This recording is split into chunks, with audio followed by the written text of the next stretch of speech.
Hello, everyone. Welcome back to Nerd Pod, where we talk about nerdy news and all things nerdy books, TV, comics, and more. My name is Christian. If you are returning, I am very, very happy that you come back to us. And if this is your first time, I'm glad to have you here. I'm here with my very own super friends. I have Mark. Hello, everyone. Happy Friday evening if you're listening now, and whatever day it is if you're listening in the future. Exactly. Friday for us today. And we have Austin. Hello. And Mitch. Hey everyone. So I'm really, really glad to have my super friends here with me today. Before we roll into our regular news, I have an announcement. So NerdPod has officially landed on Twitter, guys. So for all of our viewers and listeners, if you would like to come keep up with the show on Twitter, our @ is @NerdPodPones. That's PWNS. I will be posting up-to-date news, things that we'll be talking about on the show, as well as surveys and polls and questionnaires so that you can actually interact with us more. You guys will be able to have the power to tell us what kind of news you want to hear, to answer questions, including some of the ones we are going to ask each other today. Because today, guys, we are talking about underrated characters. So make sure you check out our Twitter. Again, it's @NerdPodPones. That's PWNS.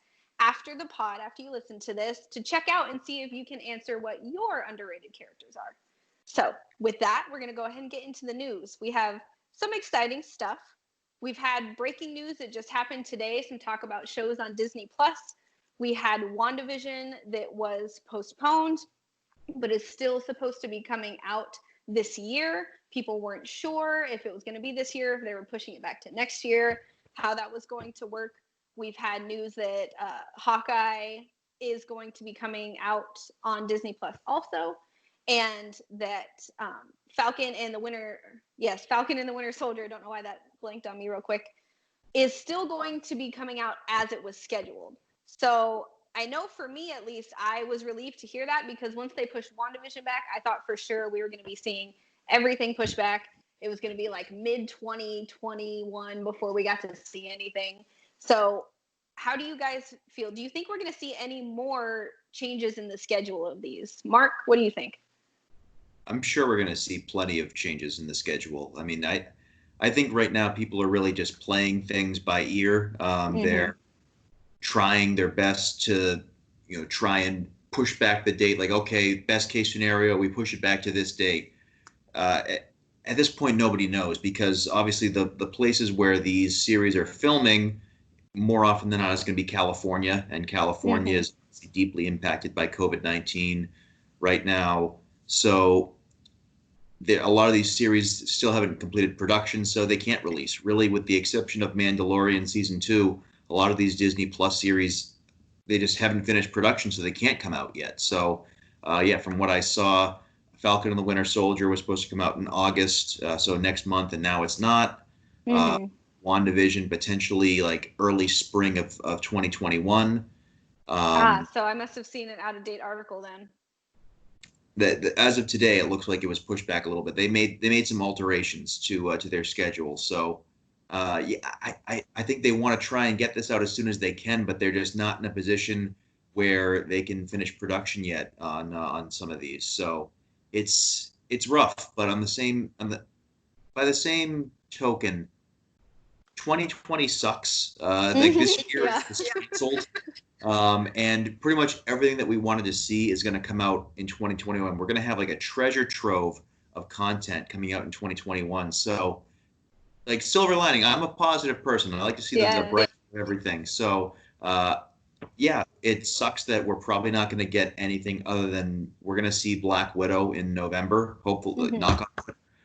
We're going to see Black Widow in November, but pretty much everything else that we were trying to see this year or early next year is all going to land in 2021. So let's just hope there's no further delays, because I've mentioned several times I want to see my girl Lizzie Olsen on the big screen. So let's get that going. Let's hope that people can wear a mask, stay safe, so that this can all go away soon. Yes, people, please wear masks, because Mark deserves to see his bae on screen. He's been waiting long enough. Don't make him wait any longer. How do you feel about it, Austin? I agree with Mark's point completely. Mhm. Like that, it's probably inevitable that it was going to happen. Mhm. I'm honestly surprised that they've waited till like the last minute to tell you. Like, Yeah. so, and also wear your masks. So not only be that we can have our nerd shows, so that we can have sports, life can return to somewhat of a normal. Right. So It's not Mitch that can hard go to wear outside masks. again. Poor Mitch. And our cast Yeah. member Candy, who couldn't be with us, who's in California. And again, California is shut down again. So Candy is stuck. And it's terrible. So please, people, just wear your masks. I like that Mark was optimistic. I didn't say that, but I like your optimism, Mark. My optimism was more like, oh, everything's fine. Like things are going to come out when they're supposed to. But I like how yours is like a realistic level of optimism. How do you feel about this, Mitch? I'm gonna be the pessimistic one and say this might be just a trend of seeing how. Oh, Oh. no. I think we lost her. Maybe. For sure she's frozen. I'd be interested to see what she has to say, though, because we always need the devil's advocate. Oh, I Oh, see you. sorry, guys. No, you're fine. Oh, you guys can see me? Yeah. Sorry, there is a thunderstorm going on, so I apologize in advance. It's Florida.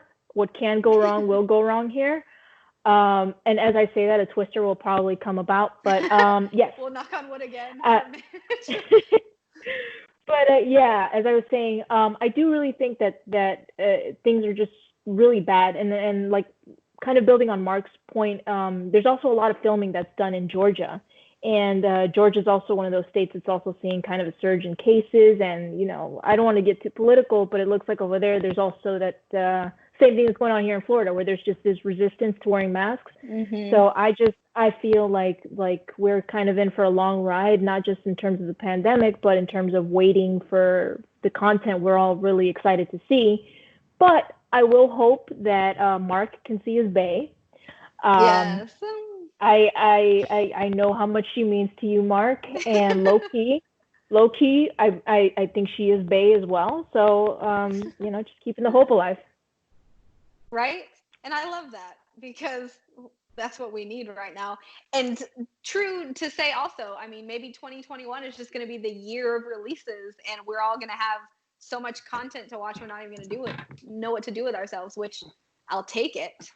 Now, I'm going to be back to work, so I'm just going to spend a lot of late nights watching stuff when I should be sleeping, but that's fine. It's fine. Nobody needs sleep, right? Exactly. No. Overrated. No. Overrated. Yes. So another big franchise in the world, we have news from Star Wars about a new animated series called The Bad Batch. So for all of you who might not be familiar with the animated side of Star Wars, we've had Clone Wars for years now. That was a really cool series from what I hear. I've never watched it, but I would be interested in it. I know Austin, yes, I know Austin is a big fan.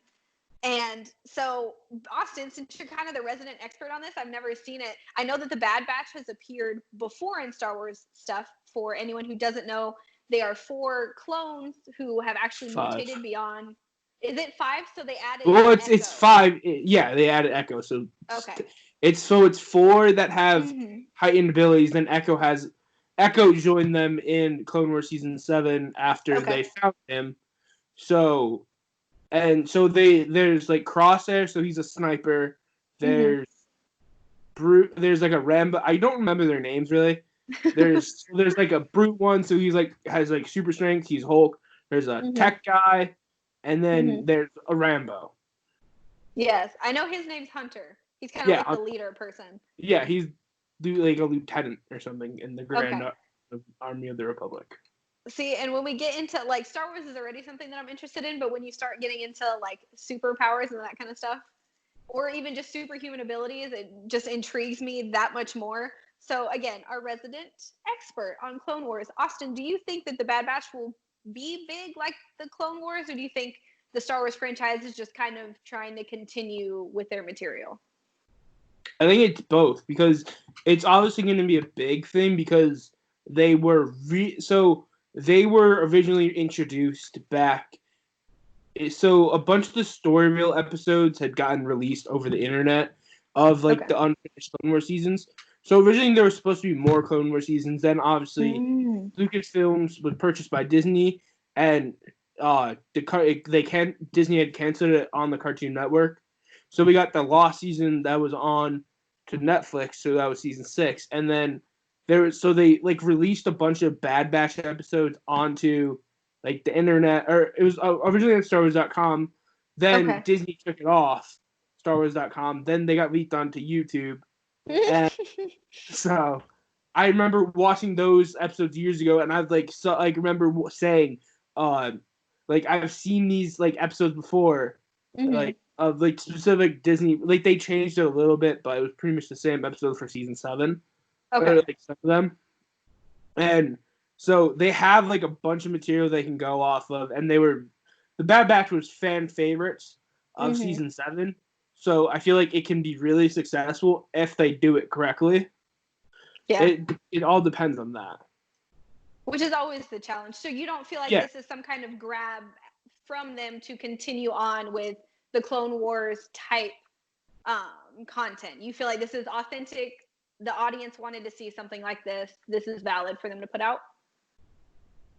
Yes and no. I feel like it's both. It is a grab, but it's also something that the fans would want to see. Okay, nice, good to know. How do you feel about it, Mark? I would tend to agree with Austin. I think that so first and foremost, the Bad Batch was pretty much the kickoff to the final season of the Clone Wars. What feels like 8 years ago, but it was really just a couple months ago, pre-COVID, really sparking up.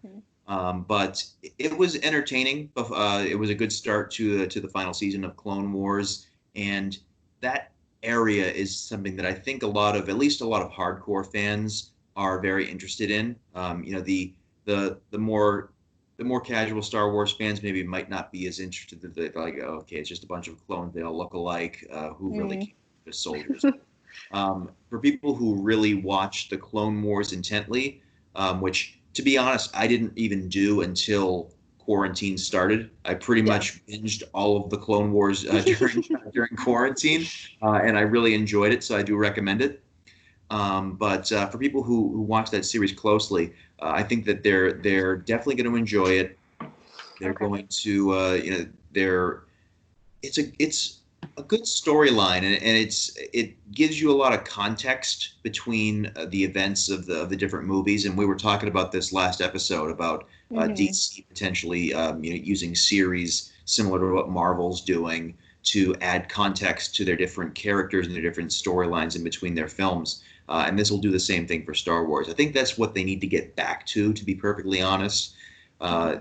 Focus less on movies and trilogies that people, whether it's The Last Jedi, which I loved, that people thought was divisive, or The Rise of Skywalker, which I did not like, that people thought was excellent.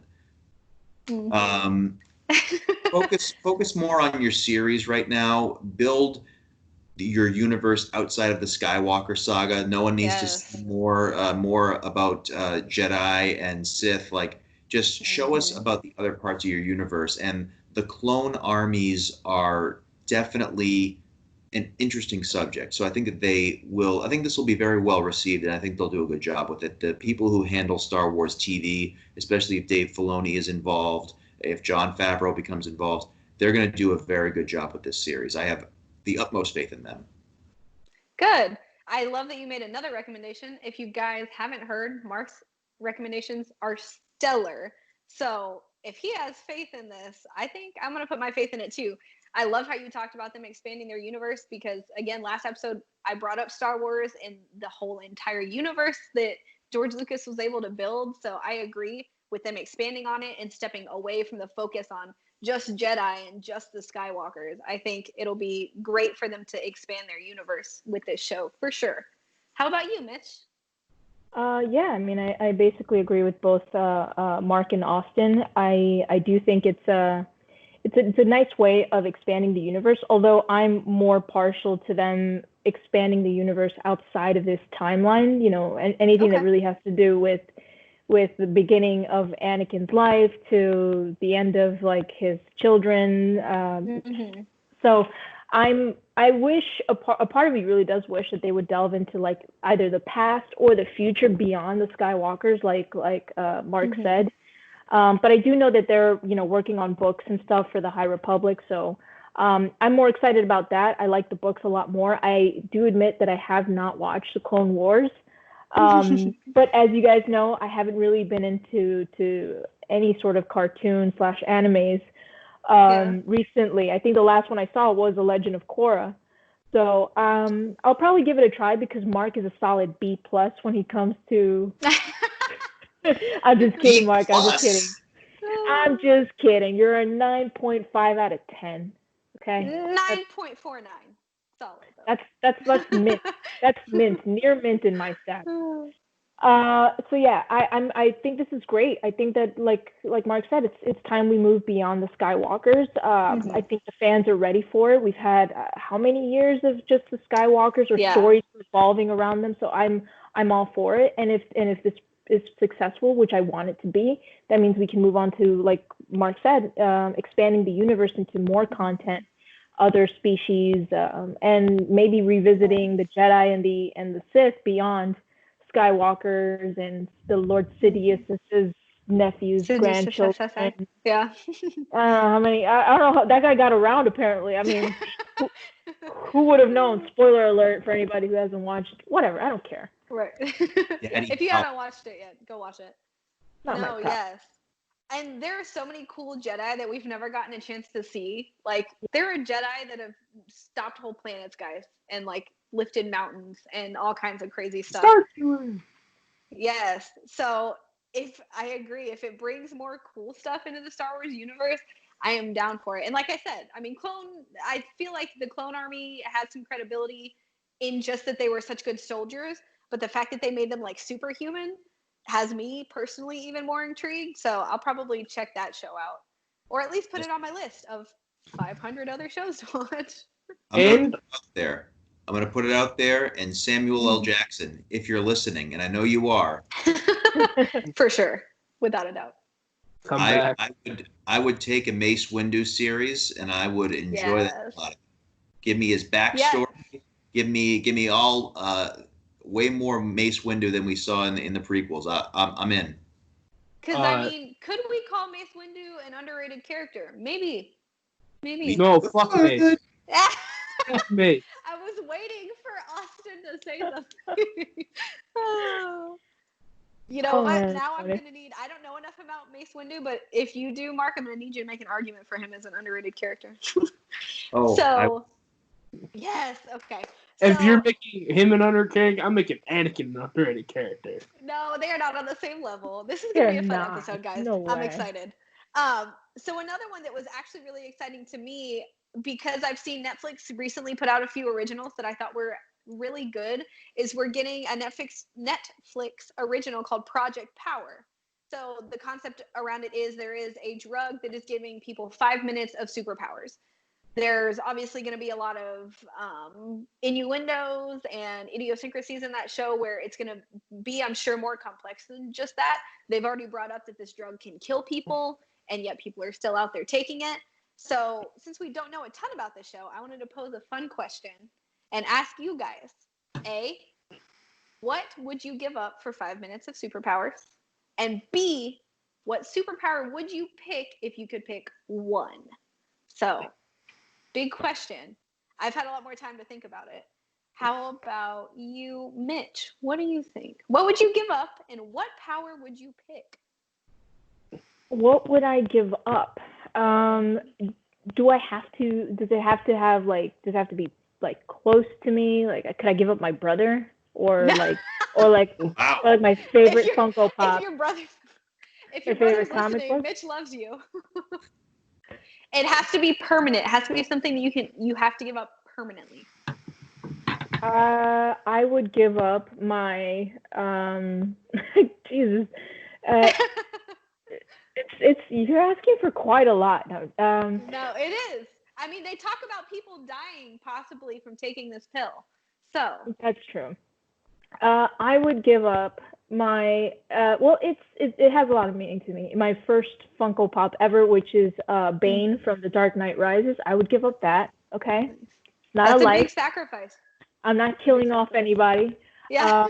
It was a gift. It was a gift, and it's very like it's something I would never sell, no matter how valuable it's not. So I would give up that. And then as far as power would go, I know it's a dangerous power, but I would love to time travel.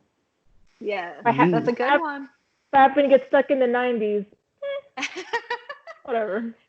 As long as you don't get stuck in like the 1890s, right? Because nobody wants to live there. Exactly. I'll just watch Full House like it's brand new again and make Mark proud. Yes. So for a dangerous power though, it sounds like that means a lot to you. So I'm equivalent, I can see how that adds up. How about you, Mark? What would you give up? I'm not gonna lie. If it's 5 minutes, I'm not giving up much. Like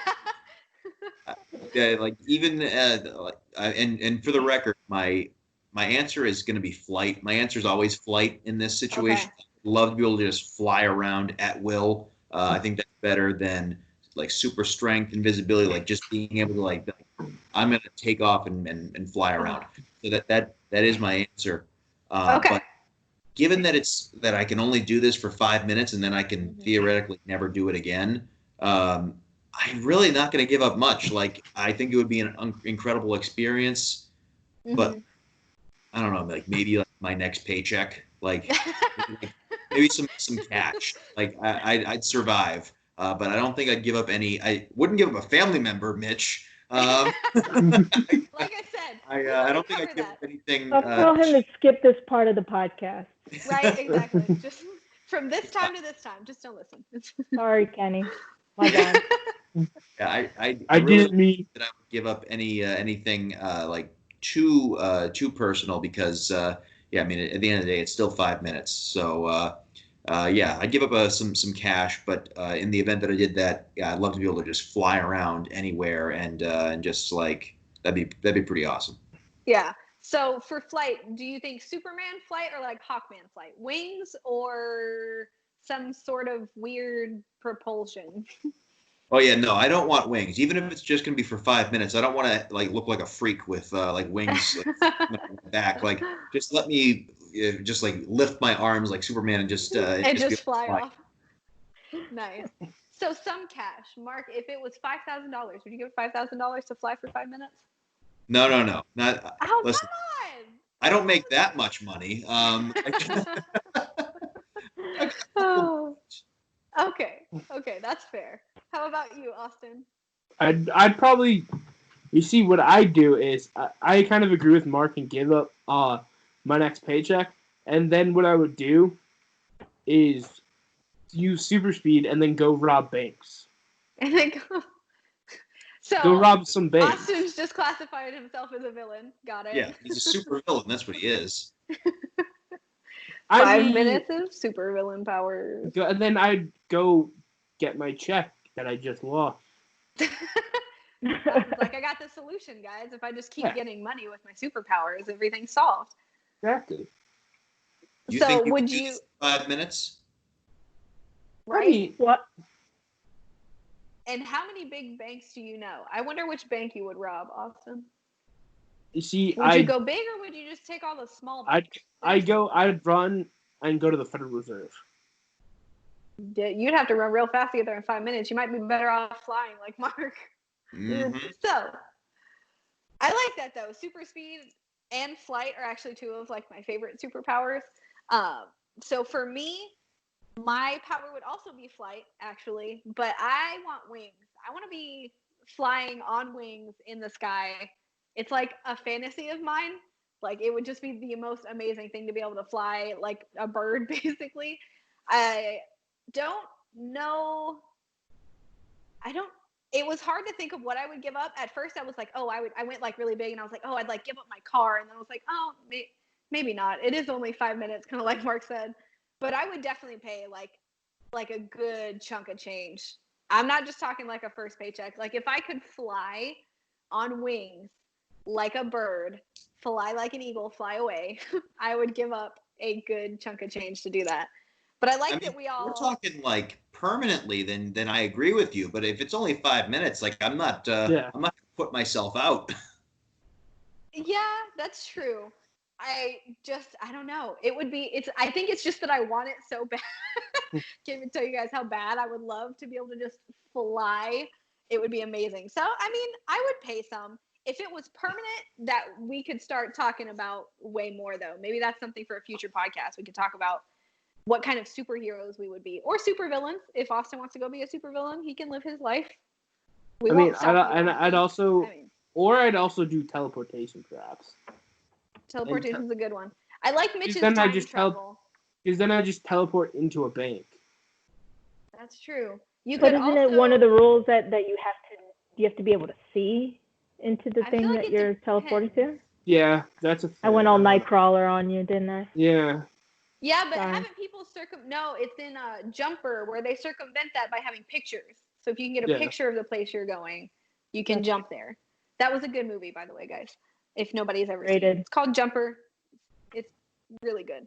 So another fun announcement in the world of DC, we have a new person playing Batwoman on the CW show, Batwoman. We are going to be seeing Batwoman played by Javicia Leslie. And Javicia is really, I've looked at a lot of her posts, and she said repeatedly that she is very excited because she is the first Black actress to be playing the role of Batwoman. She's going to be playing a new character called Ryan Wilder. And even cooler, I mean, it's already amazing that they have put a woman of color in that role. That's a big step forward. She's talked about how little girls out there who look at superheroes and don't see representation are now going to be able to see that. And she's very proud to be that. But she's also representing the LGBTQ plus community because she is a bi actress playing an openly lesbian character. So she's really been granted a lot of great opportunities for representation. And I think it's really, really awesome that the CW is continuing to push their narrative that they are going to be representing more and in a more varied way with their characters. So I know personally, I'm just a big, huge congratulations to her. I know she's excited about it. Ruby Rose, who played Batwoman previously, is very excited for her. So I think that's a big one in the world of DC. Does anybody have any congratulations, anything else they want to share on that? I mean, it's a piece of news and it's great. I know all of us are very excited to see that kind of representation. Anything else to add to that, Mark? Oh, I mean, it's fantastic. I mean, let's be honest. That's not something that we've seen before. Having someone from the Bat family played by a person of color. So, continuing to push boundaries, that's fantastic. How many more versions of, Batman, Batgirl, Robin, Nightwing, et cetera, do we need of just, a straight white person? At this point, we've seen that. Yeah, take some risks. So, and really, it shouldn't even be a risk if she's a good actress, which I'm sure she is. I'm going to be perfectly honest. I hadn't seen any of her work before, but if she's a good actress, then her work is going to speak for itself, and it won't even be a risk. But when you're in the position like the CW is, take a risk, and prove something to your audience. That you care about representation. And that it's not just lip service. So I think it's fantastic, and I hope that they continue to do things like this because these different types of spins on a franchise, a character, a group of characters that we've already seen. It can make a difference, and it's refreshing. So kudos to them. Yes, and I know that actors in CW series have been talking and speaking out in terms of being in support of diversifying the cast and bringing in people of color and people of different orientations. And so, like you said, I'm really glad. And Mark is the one who's mentioned before that having someone who is passionate about the role that they're stepping into makes a difference in their performance. So from what it sounds like, she's going to be really, really pumped going into this. So I'm pretty sure she's going to do an amazing job. How do you feel about it, Mitch? I'm, as someone who's from a Hispanic background, and I'm not, just your typical I'm not like your typical white girl or anything like that. I really do like to see people of color starting to get a more representation on the big screen, and honestly, like TV shows are taking such a more prominent role in Hollywood compared to in the past. Because in the past, people would be like, oh, they're on TV. They're not on like right. They're like B-rated compared to movie stars. Exactly. Yeah. But now I think TV's gotten to be so well done that being on TV is also like a pretty big deal. So I'm really excited about that. I personally have not checked out the show, just because there's just so many shows to watch. But yes. I will definitely give it a try. I want to check it out. I want to see what they're doing. I mean, I did like Green Arrow when it first came out, and I've heard it was good. I didn't get a chance to finish it because, again, there's just so much content out right now that it's kind of hard to keep track of things. But I am really excited about it, and I hope she does a great job and that they give her really a good storyline and a great script to work off of, because an actor can only carry a script so well. Aren't I right, Hayden Christensen? We'll make sure to @ Hayden Christensen when we put this up. Yeah, he knows what I'm talking about. Yes, I feel like that's very well said, Mitch. How about you, Austin? I agree with them. Yeah. Like, there's like I love the Arrowverse shows. I didn't watch Batwoman because I just really never had time to watch it. And like, it's obviously great. Like Ruby Rose, like there was like some questionable reviews of like whether she really wanted to do it or not and stuff like that. So it's good to get that, as you said, she was passionate to do it. It's good that they're getting somebody who is going to be a passionate person to do it. Like, yes. So like in some like the stuff, it just sounded like Ruby Rose, like who had previously played the character, wasn't all in. And you need obviously for like that type of role, you need somebody who's all in. Like Stephen Amell, Grant Gustin, and them, they've been all in for years, and look where their shows have gotten. Right, and the shows are done well outside of them too. I mean, that's why they've been able to carry the audience that they've been able to carry. And again, I haven't checked out Batwoman either, but it's been on my list before this, and it will continue to be on my list until I can eventually watch it. Being a teacher, it brings my heart a lot of joy to see that we are diversifying our heroes, especially because, again, when you're growing up, whether you're a little boy or a little girl, you're looking at superheroes.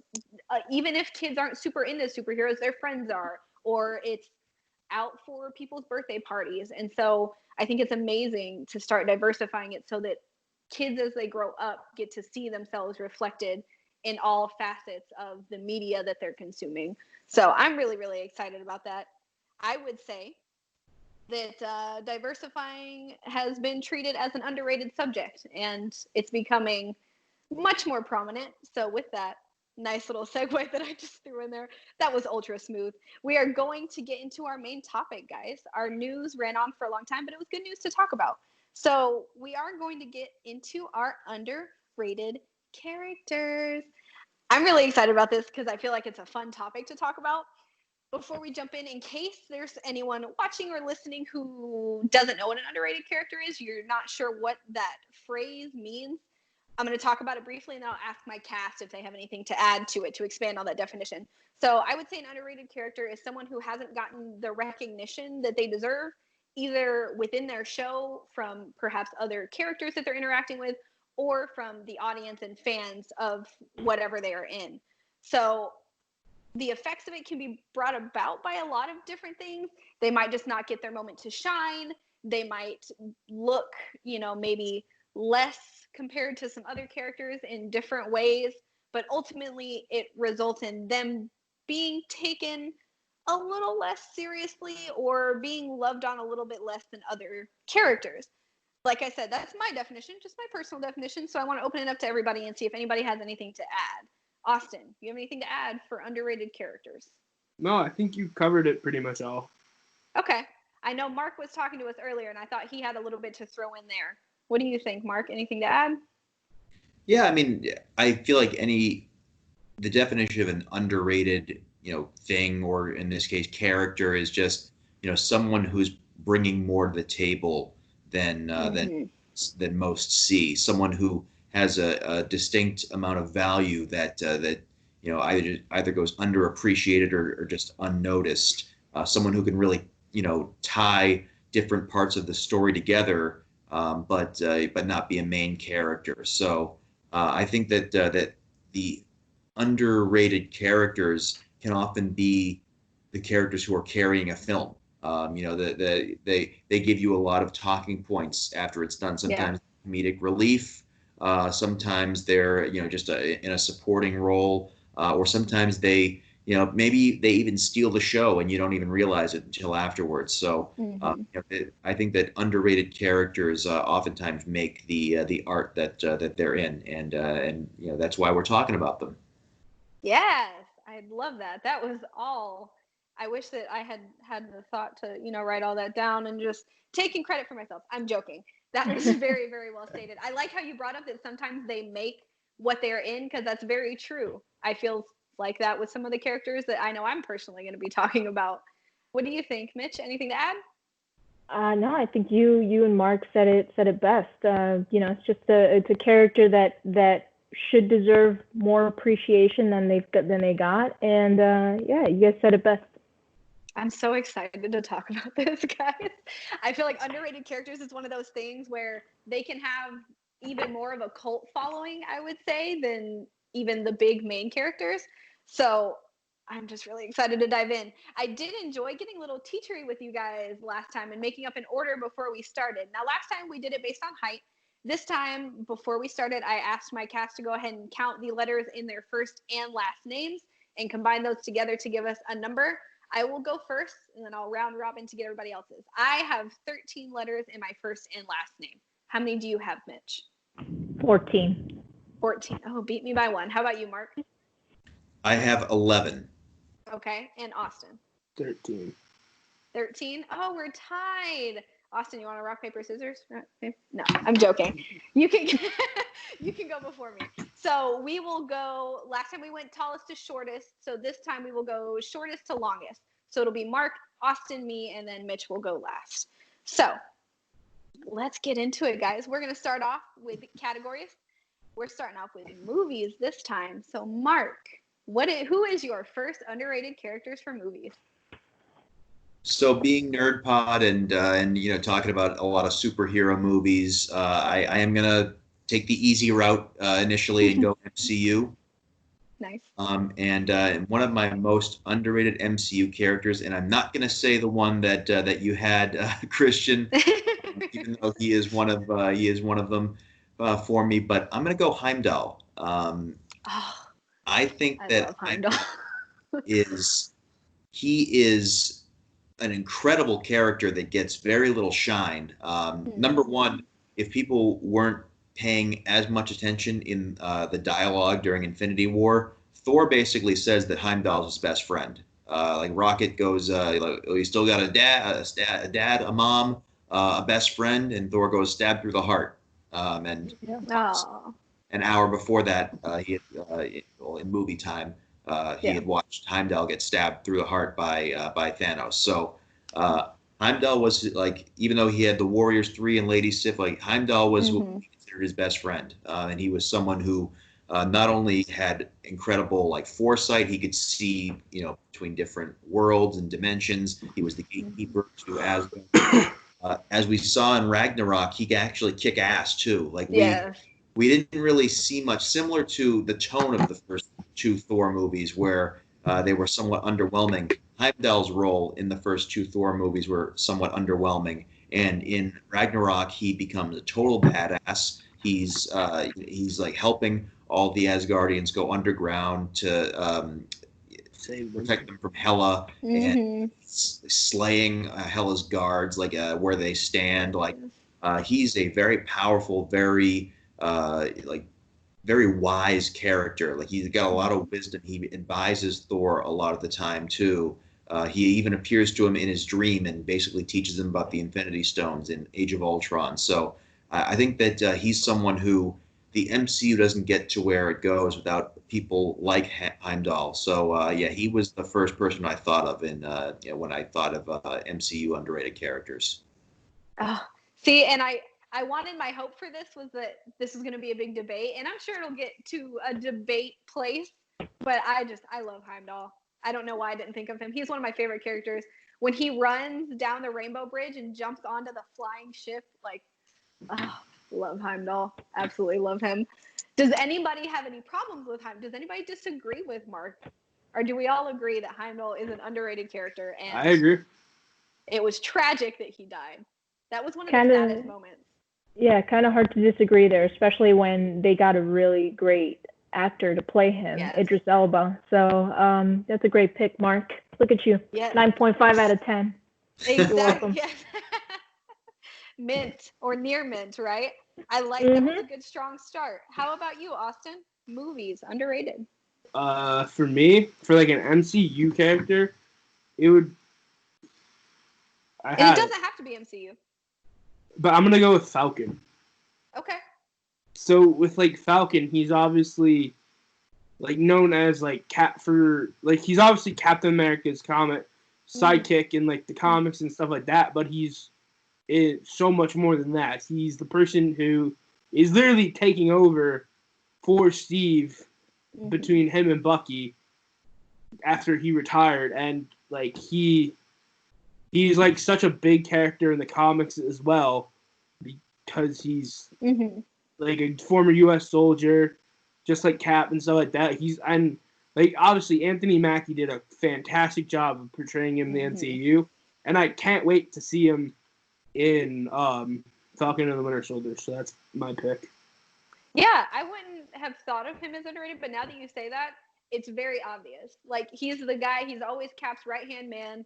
He's there with him everywhere he goes. I mean, he doesn't even like Bucky, and he supports Cap in trying to look for Bucky and trying to save him. And so, yeah, I wouldn't have thought of that, but I think that's a really good pick, too. Anybody disagree? Anybody think Falcon? Nah, Falcon's got plenty of hype.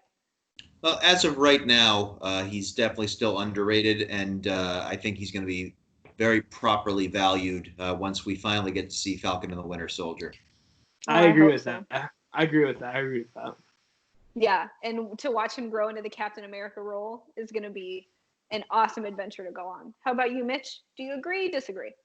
If Falcon and the Winter Soldier was airing now, I would say that I would disagree with it. But yeah, until he assumes that main leader role that Cap left for him, I do think he still categorizes as an underrated character, and a very good one at that. Someone who did his part but didn't take away from the spotlight from Cap. But meshed really well, not just with Cap, but with other characters as well. So yeah, he's a really great character. Good job, Austin. Solid 8 out of 10. No, I'm just kidding. You're 9.5 out of 10. We need like a star system. 4 gold stars, 5 gold stars. So that comes to me. I had a few picks in the MCU. I'm going to break what we've been doing so far and mention a couple. Unless, let me leave this up to my cast. And again, if our viewers were listening on, or were following us on Twitter, you could put your input in on a future episode. We're thinking about doing overrated characters. So watch out for a poll on this question. But would you guys like to do another round of picks, and we can add on to the picks we've already made for movies? I know I personally had more than one for movies. I believe everybody does. Yep. So I'm seeing, yes. Sounds good then. So I will start off with what I think is a banger, and I'm going to go with M'Baku from Black Panther. And obviously from Endgame, from Infinity War, I love M'Baku. His character, guys, like the one-liners, the vegetarian joke, I still laugh every time I watch that. Every single time. It was so great. One of the best lines in all of the MCU as far as I'm concerned. But the other thing that always struck me about M'Baku is he kind of broke tradition of the leader that is too prideful to do the right things. And that starts off with his fight with T'Challa. I mean, he could have been one of those stubborn leader macho man that's like, no, if you're gonna beat me, you're gonna have to kill me. But when T'Challa tells him his people need him, M'Baku does the right thing and yields instead of trying to hold up some vain image for no reason at all. And then obviously when it comes down to it, not only does he save T'Challa's life by taking him in and keeping his body preserved, but he then comes with his whole tribe and supports Wakanda in the fight in Infinity War. So I just think a really like underrated character for what quality of a person he is and how much they show that he truly has a good heart. That would be my pick. Does anybody disagree with me? I know Mark doesn't. Mark was on this. I asked Mark if he wanted to talk about M'Baku because I know he's a fan too. Cosign. Yes. So how about you, Austin? Anything you disagree with? No, I completely agree. All right. Mitch? I don't disagree. I think he's a great character. I especially loved him in like you said, in Black Panther. He kind of, broke that mold of being another antagonistic force, and actually was more of a surprising turn of a character for him compared to, Okoye's husband, who turned out to be a snake. Right. Yeah. Oh my gosh. So I like that there was So I like that there was that little play on both of those characters, where M'Baku is the one that ended up actually being more supportive and taking on that role. So yeah, that's a solid 9.6 out of 10. Ooh, thanks. Just because you're the host, you get an extra 0.1. Nah, I'll take it, but you can rate me fairly. I've got good picks. I'm confident. So how about you, Mitch? What's your pick? I'm excited about it. I was going to mention an MCU character, and I told you guys about that character, but I want to break the mold a little bit, and I'm going to go with Alfred from the Christopher Nolan Batman series. I think he's a very underrated character. He if you think about it, he's basically Batman's best friend the entire series, his confidant. He's someone who pretty much picked him up when he was at his lowest and propped him up and said, "You got to keep going," stuff like that. I think he was a great character, and even some of the choices he did, you may not agree with them, like the whole thing about hiding the letter from Rachel and everything, but even in the choices that he made that weren't exactly always 100% good, at least he did them in Bruce's best interest. And I think he was a character who never wavered in his support of Bruce, even when Bruce wavered himself. So I think he's a very underrated character. Even you can even go back as far as like the Keaton Batman. That's also, Alfred's character throughout time has always been, a very a solid pillar of strength for Bruce and Batman. So yeah, that's my pick. I love that. Another one of my favorite characters, and that's another character that just, when you talk about a character that makes something what it is, like, what would Batman be without Alfred? Nothing. Seriously, exactly. So I'm You're guessing probably dead, honestly. He probably would be dead, or he would have quit a long time ago. Yeah, or been paralyzed or something like that, because Alfred always tends to his wounds. And can I just say, the fact that Alfred actually got to see that Bruce was still alive at the end was like, oh, that warmed my heart. I probably cried. Was that like a dream or something? No, like he saw him in a real cafe. Was it? That's what they made it seem like. I thought it was like wasn't it always supposed to be like a dream that Alfred was having, like just imagining that he was there with Selena? I hope not. The first time when he describes it, it's he imagines seeing him there, and then he realizes it's not, and then at the end he actually sees it's him. Okay. I'm sure I cried. So obviously Austin agrees, and I think that's a great stance to have. Mark, do you agree or disagree? I agree completely. I think that, especially the way that Michael Caine plays that character in the Nolan trilogy. Yeah, in his nice British accent. Yeah, he's the glue guy. He holds those films together. And his Fire Brigade one-liner, again, just a really, really great little treat in that show, because Bruce would have been burnt to a crisp. That's where he probably would be right now in that franchise. But yes. So Mitch, I'm gonna give your pick a 9.75 out of 10 because Alfred has always been one of my favorite characters. All right. I like so it. I'm glad that we have more to share. We're gonna go back to Mark. What is your next pick? So I'm not going to go MCU again, but just I want to say what my pick would have been for the record if I had gone MCU a second time. My pick would have been Wong. I think that Wong is a tremendously underrated character. So people can, just for the record. But I actually want to go a little bit further back. One of my favorite movies of all time, Back to the Future. Okay. And are you about to go Top Gun? I should have gone Top Gun. That would have been very on brand. But from Back to the Future, I'm going to go with George McFly, Marty's dad. Both the future version of him and the past version of him, but more the past version of him. I think he is like so underrated, the role he plays in this movie. He is such a huge loser. And Marty is literally looking at his own father like, this guy like impregnated my mother at some time. How did that happen? Like this guy can't even talk to women. Like what's going on here? And you see how he grows through Marty's encouragement throughout the film, but like you're rooting for him so much. You're just like, this guy's getting bullied left and right. Like just like punch him in the face. Do it. Like stand up for your girl. And he finally does. Like I love that character because everyone's focusing on Marty and Doc Brown because he's got the crazy hair and everything, and how Marty's mother has the hots for her future son. Yeah, really. They just had to do that, didn't they? Make it weird. Yeah. But I really, really enjoyed the progression of George McFly's character and the way that he ends up in the alternate future where he's a successful author. His kids are proud of him. Like I just love that for him. So I think that George McFly definitely an underrated character, especially in such an iconic movie. I agree. I wouldn't have thought of that one, but I like it. Mitch, do you agree or disagree?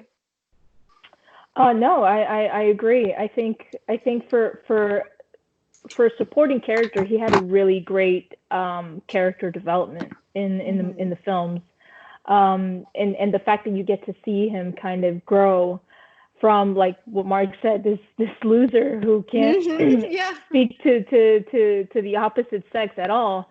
And can't even defend himself against his bully and then he grows to be even better than what he was in the first place. I think that's a really great character and not too overstated. So yeah, good job, Mark. I like it. I like that pick. Thank you. That's one of those like out of the back picks, but well appreciated. How about you, Austin? For me, I completely agree.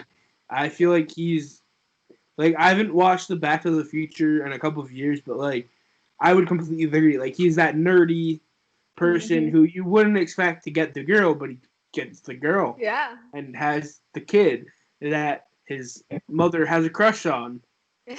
God, that sounds so weird to say. Well, like out loud. And like the third one, we just watched the third one recently, so like when they go back to the past and Marty meets his like great whatever grandfather and they look exactly the same and no one's like, that's really strange that you just happen to have blonde hair and you don't. They've done some weird things in that franchise. Yeah. But I think the dad was a good move. I agree. So how about you, McFly? Anybody home? Fly. Body. And who hasn't had a parent say that to them? My stepdad used to say that all the time. Hello, McFly. Anyway. Oh yeah, I used to say that to my old neighbor all the time. Yeah. So what's your pick, Austin? For my pick, so I'm gonna go sort of with Mitch's thing and go with the Christopher Nolan and like that and like the Dark Knight universe. But I'm gonna go Commissioner Gordon in this. Okay. That's another. Because like he does. I'm blanking on his name. Who played him? Gary Oldman. I don't know why I was blanking on it. He's such a great actor. Yeah. But like I was getting him and Dennis Leary confused. I don't know why. My brain does stupid things. They're kind of similar looking, but nothing alike. Yeah, Yes. nothing alike. One played a firefighter post 9/11. One plays a police officer in Gotham City. I'm glad that you can remember that many people, because I don't know if you could remember that many people. But he's obviously Gary Oldman's such a great actor, and he really brought a different perspective to Jim Gordon than we've seen in the past. In the past, he brought a younger perspective. So right. We've seen in the comics, he's a little bit older. Barbara and his kids are older. And in this, Barbara was a young kid. He was a younger cop. And because you typically see in the past Batman films, he's been the older guy who's already been through it all, where he hasn't experienced it. And obviously we get the Joker, and he doesn't know what the fuck to do for this crazed clown who's rampaging through Gotham, and he needs help. And the only person who can possibly help him happens to be Batman. Yeah. No, I think that movie presented a lot of alternate characters that were really, really great. What do you think, Mark? Yeah, I would agree. This version of Jim Gordon is definitely different. He's not as cartoony as he is in the Joel Schumacher Batman, where he just seems like he's completely helpless. He's actually making a legitimate contribution.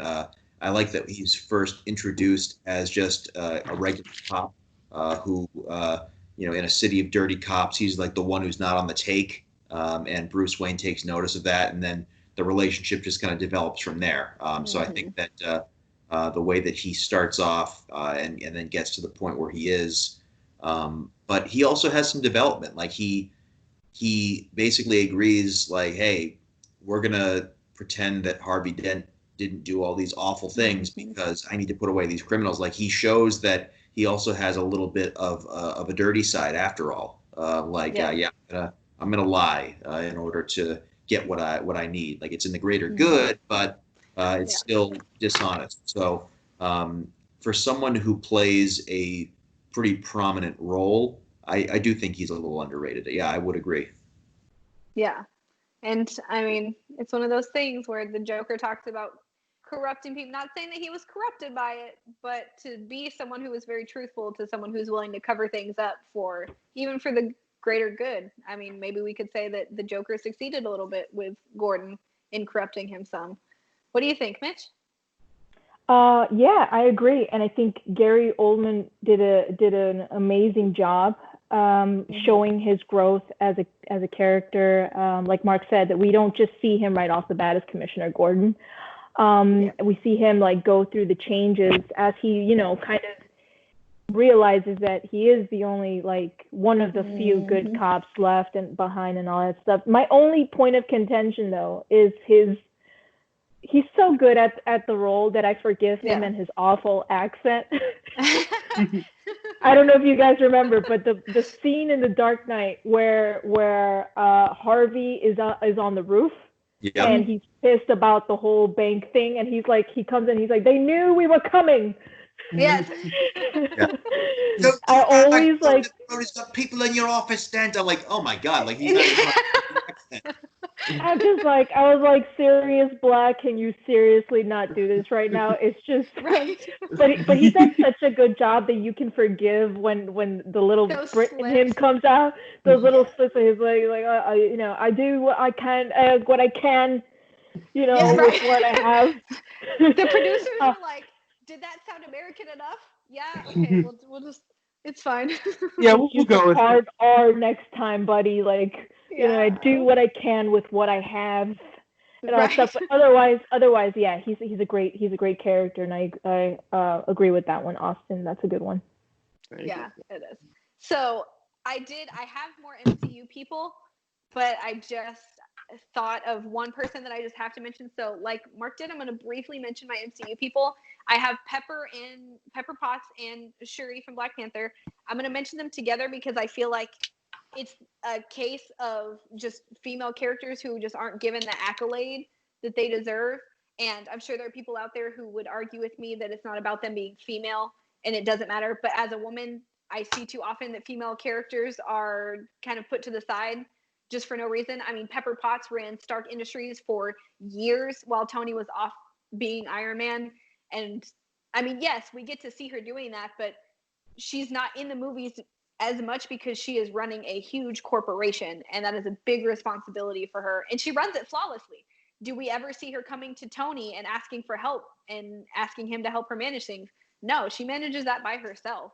And at the same kind of regard, Shuri is the technology queen of Wakanda. I mean, Black Panther wouldn't get his awesome upgraded suit if it wasn't for her. She's constantly working on getting him better technology, on keeping him more protected, and she's not afraid to fight. She's a geek who is also not afraid to fight. Come on, guys, who doesn't love that? So those are two of my other picks for the MCU, but my big pick is going to be the ultimate underrated character in nerdy movies, I feel, and that's going to be Samwise Gamgee. I can't talk about underrated characters without talking about the dude who literally carried the main character to his goal because the main character just wouldn't do it. And can I say, if Frodo had just listened about, I'm sorry, it like frustrates me so much to rewatch those movies and be like, do you not realize Gollum is so evil? And you just won't listen to Sam. Sam is the one person who's always been there for you, and you won't listen to him about this one thing. And I know people have made arguments about why Frodo doesn't listen, but I don't care about your arguments because y'all didn't give Samwise enough love. That man is amazing. So that's my pick for an underrated character.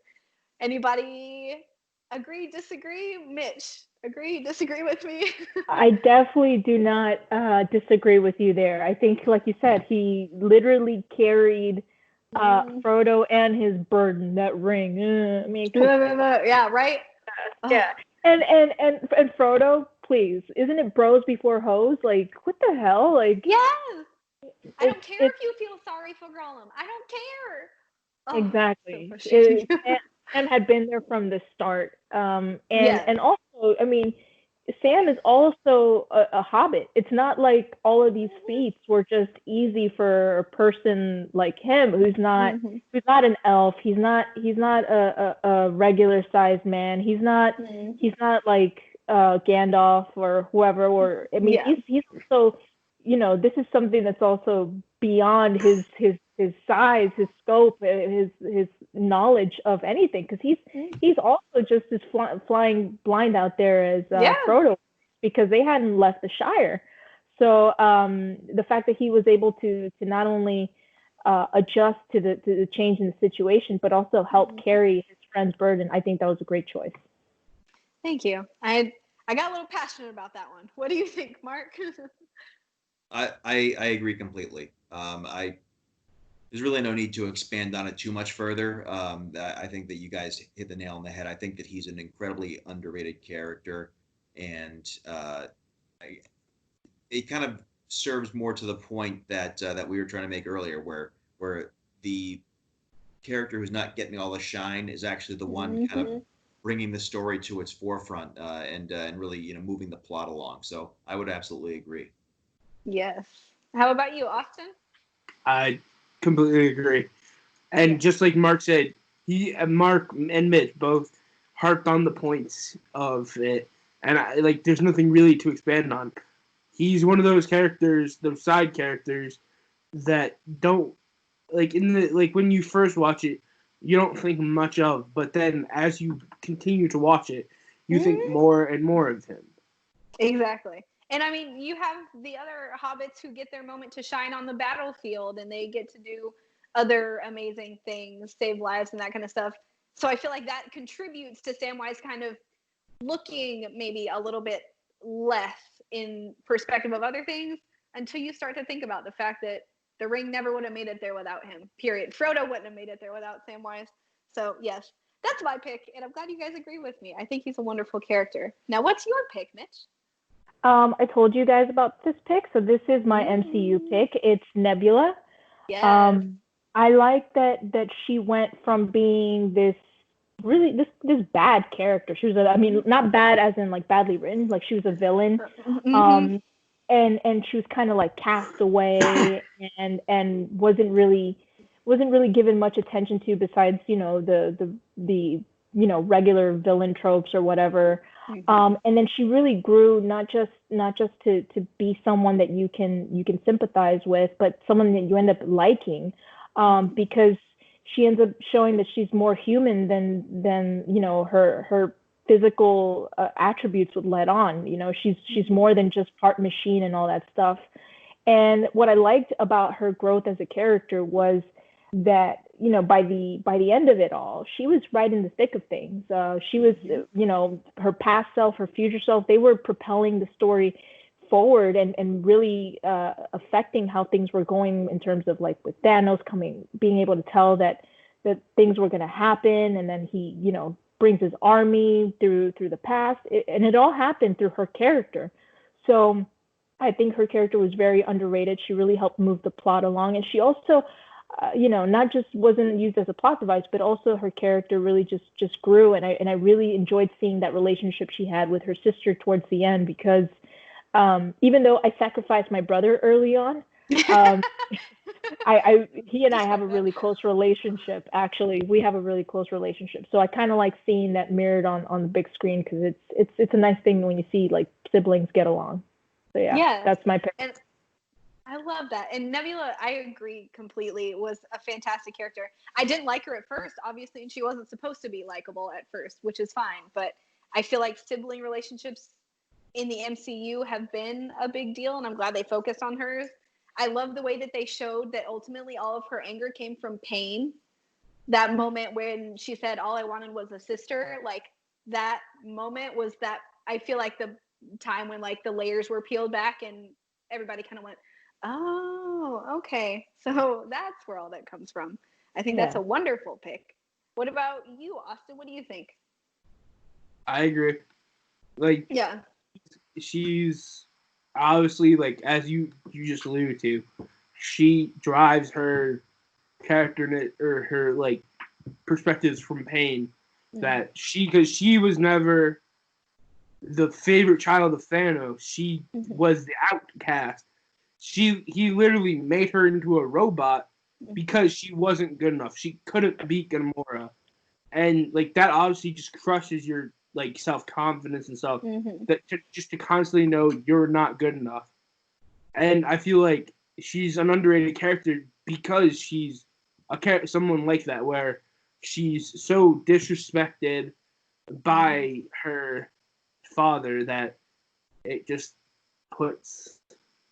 it gives you that underrated feeling, because she turned from bad or forcibly evil to good, and to eventually help beat her asshole of a father. Yes.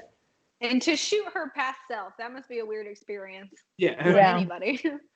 What about you, Mark? What do you think? This is something that the Guardians standalone films do such a great job of accomplishing, and that's over the course of just 2 movies, they've managed to flesh out every significant character, whether it's the main character like Star-Lord or some of the other Guardians, or ancillary characters, and she ultimately takes a big role in Infinity War and Endgame. But for the 2 Guardians films, Nebula is pretty much, she's a supporting character. She's an ancillary character, and you still manage to get a ton of her backstory. And like everyone's already said, she was jealous of her sister. She was not like Austin said, she was not the favorite child of Thanos. She's someone who's looking for some sort of an identity. She's not Thanos's favorite. So, my father loaned us out to Ronan. Maybe I can be Ronan's favorite. Maybe I'll get the gem, what ends up being the Power Stone for Ronan, and I'll get satisfaction there. Like, she's looking for approval. She's looking to prove herself, and through all of that, she's moving the storyline along, like a lot of these other characters that we brought up, all these other characters that we brought up, and she's a foil to her sister once her sister joins the Guardians, and the next movie again, she's like, well, I gotta finally beat Nebula, I gotta finally beat Gamora. I have to prove myself there, and it's all in the name of like trying to find her place. And so yeah, I think she's a fantastic character. I love the way that she softens, and she helps take care of Tony Stark. Like, we see great development there, and ultimately, she convinces past Gamora to, like, hey, listen, like, I try and kill you a couple more times, but after that we come close. So let's go kick our dad's ass. It's a complicated family storyline, but it's one that I enjoy. For sure. I do too. That was a wonderful, wonderful pick, Mitch. We obviously all have a lot of love for Nebula. She's a great character. So I think with that, if everybody's ready, why don't we try some TV? And when I say TV, I don't just mean something that aired on a television network. I mean any series that is broken down into episodes. So again, shortest name first. We are going to start with Mark. What do you have, Mark? So I'm going to go along the Christian route. I'm going to go anime for Nick. So I'm going to go with pretty much the only anime series that I've watched exclusively from start to finish, and that's Dragon Ball Z. And I am going to go with Android 18. Okay. Ooh. Nice. So Android 18 shows up in, of course, the Android Saga, which she's named after, or is named after her, and shows up, and she and her brother are basically indestructible androids that they don't lose energy. They you just cannot stop them. And I think what makes her and her brother so interesting is that they're the opposite of power hungry. They're disinterested. They're just like, yeah, we're stronger than literally anyone who will challenge us. So let's go find this. Their mission is to kill Goku from Dr. Gero. And even after they've killed Dr. Gero, because they, again, like, oh, you're inferior to us, we'll just like off you. They're just like, well, I guess we'll just go kill this Goku guy, but let's find some fun around the way. Like she's like, I want to get some clothes, because she is a what I assume is like a late teenage girl at the time, a young woman of some sort. Like, she's trying to act somewhat like a woman as opposed to a machine. And I think that it especially as we go into the later parts of Dragon Ball Z and then into Dragon Ball Super, you forget that she's as powerful as she is. And I think that's what makes her underrated, is that she kind of just stops fighting. She for some reason, even though he's a weird simp, she falls in love with him. And she starts a family with Krillin, and she basically gives up fighting. She participates in the World Martial Arts Tournament because she thinks that she can win some money, but not because she wants to show anyone how powerful she is. And I think that's another aspect that I think makes characters underrated. People who are very powerful but don't want to show it off. And so I think that Android 18 is definitely a character that I enjoy watching for a lot of those reasons. Yes. I'm glad you brought her up. I honestly thought, just because he's my fiance's first pick for an underrated character in anything is Krillin, actually. So it's funny that you bring up her husband. But yeah, I like the way you phrase that she just kind of gives up and says, I don't need to be powerful anymore. And so we do forget that at one point they were just about an unstoppable threat when they were first introduced. So I think that's a really good pick. What do you think, Mitch? Yeah, it was a surprising pick, but I really like the way Mark explained it. And yeah, like you said, they kind of like, they were villains, but then out of nowhere she was just like, I'm just not gonna do it. I like that. I like that, and I liked how powerful she was without, like you said, trying to really try hard or anything like that. It was a surprising pick, and I really liked it. Wow, 10 out of 10, Mark. You knocked it out of the park on that one. Hey, 10 out of 10. We'll call that one mint status right there. Nice. Super mint. I love it. How about you, Austin? I agree with that. I haven't really watched much Dragon Ball. Okay. I watched like a little bit of it when I was younger. I kind of want to get back into it, but I would agree with that. Yeah. For my lack of knowledge on it. I think if you had just said, I feel like if Mark had just said Android 18 and not explained it the way he would have explained it, I might have made an argument towards it just because the androids were such a big deal when they first showed up. But what was the android, the big dude who was like such a gentle giant? What number was he? Android like 16. Yes, and he died. Oh my gosh, that was so sad. Spoiler alert. I'm just kidding.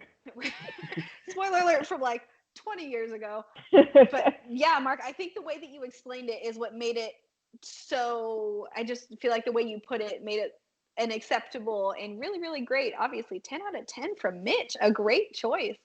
How about you, Austin? What's your first pick for an underrated character? For my underrated character, I'm gonna do a whole bunch of people in technicality. Okay. I'm gonna do the clones from the Clone Wars. Okay. Because all of them are so underrated because D. Bradley Baker, he voices the clones in the Clone Wars, and he gives each clone a different personality.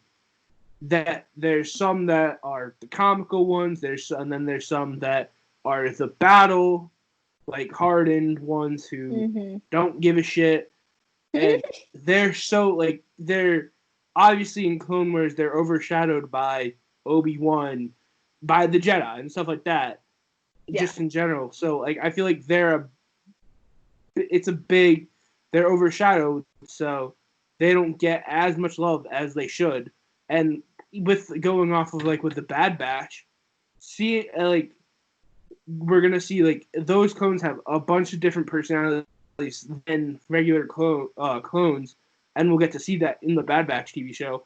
And if we got a show like an animated TV show of like the 501st or like the 212th or the 104th Attack Battalion, I'd love that. I love D. Bradley Baker in that role, and him doing that, it was just so good. Nice. So I agree with you. I agree that they are underrated. And I'm going to say, I haven't watched the Clone Wars, so I can't necessarily relate on that level, but I'll say they're underrated in that they do such an effective job, I feel like, for the Empire. And then at the end of the Clone Wars, the Empire's just kind of like, meh, we don't need you guys anymore. And they kind of toss them to the side after they've contributed so much to the mission that they were given. So I would agree, maybe for different reasons, but I feel you on that one. How about you, Mitch? What do you think? Yeah, if we went by the fact that like we have an entire movie, an entire series named after the clones, I would say in a sense they're not underrated, but like Austin said, there is this thing where the clones are kind of considered almost like not faceless because we have a face, but there's so many of them and they're all obviously copies of each other that they're more just like pawns. Which is crazy considering that, you have Attack of the Clones and the Clone Wars. So you have things that are named after them, but they really don't get as much attention as they deserve because they're used as pawns. So, in that sense, I would agree that Austin's right about them being underrated, despite the fact that a large portion of the story is revolved around their creation and their usage, from creating an army that the Jedi were kind of afraid that shouldn't have really been created, to them, fighting the war and winning it, to them killing the Jedi. So, and I would agree with how Austin phrased it. Normally I wouldn't, but I like the way Austin phrased that. Nice. Good job, Austin. What do you think, Mark? Yeah, this is going to be the first pick that I disagree with. Oh, I love it. I wanted some debate. Give me the debate. Yes.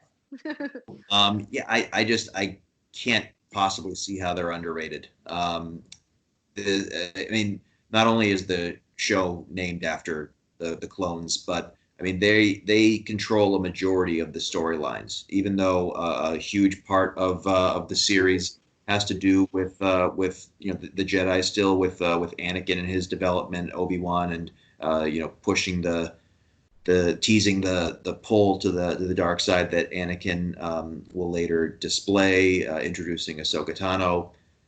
All those are true, but at the end of the day, a ton of these clone troopers are still given personal arcs. They're given a lot of time. A ton of focus is on them. There's very few episodes where they aren't involved. So for that reason, I can't possibly say that they're underrated. They're a huge. They're pretty much the straw that stirs the drink in this series. They control a ton of the series. So I just from what I consider to be qualities that they consider an underrated character. I mean, I have to disagree. But so let me. Okay. Can I give you a counter to that? Yeah, go ahead. So, but you said like they obviously drive a lot of the story. They're involved in mostly every episode, but that's because, as Mitch was pointing to, they're pawns in a game. They're pieces on a chessboard that you can just throw away. So you feel like even though they are in so much of it, they don't drive it the way that the other main characters drive it. Okay. And I guess you could say from the casual viewer, for example, me, and I guess Christian too. We don't watch the Clone Wars TV shows. So if you're speaking strictly on like the films, then in that sense they would be underrated.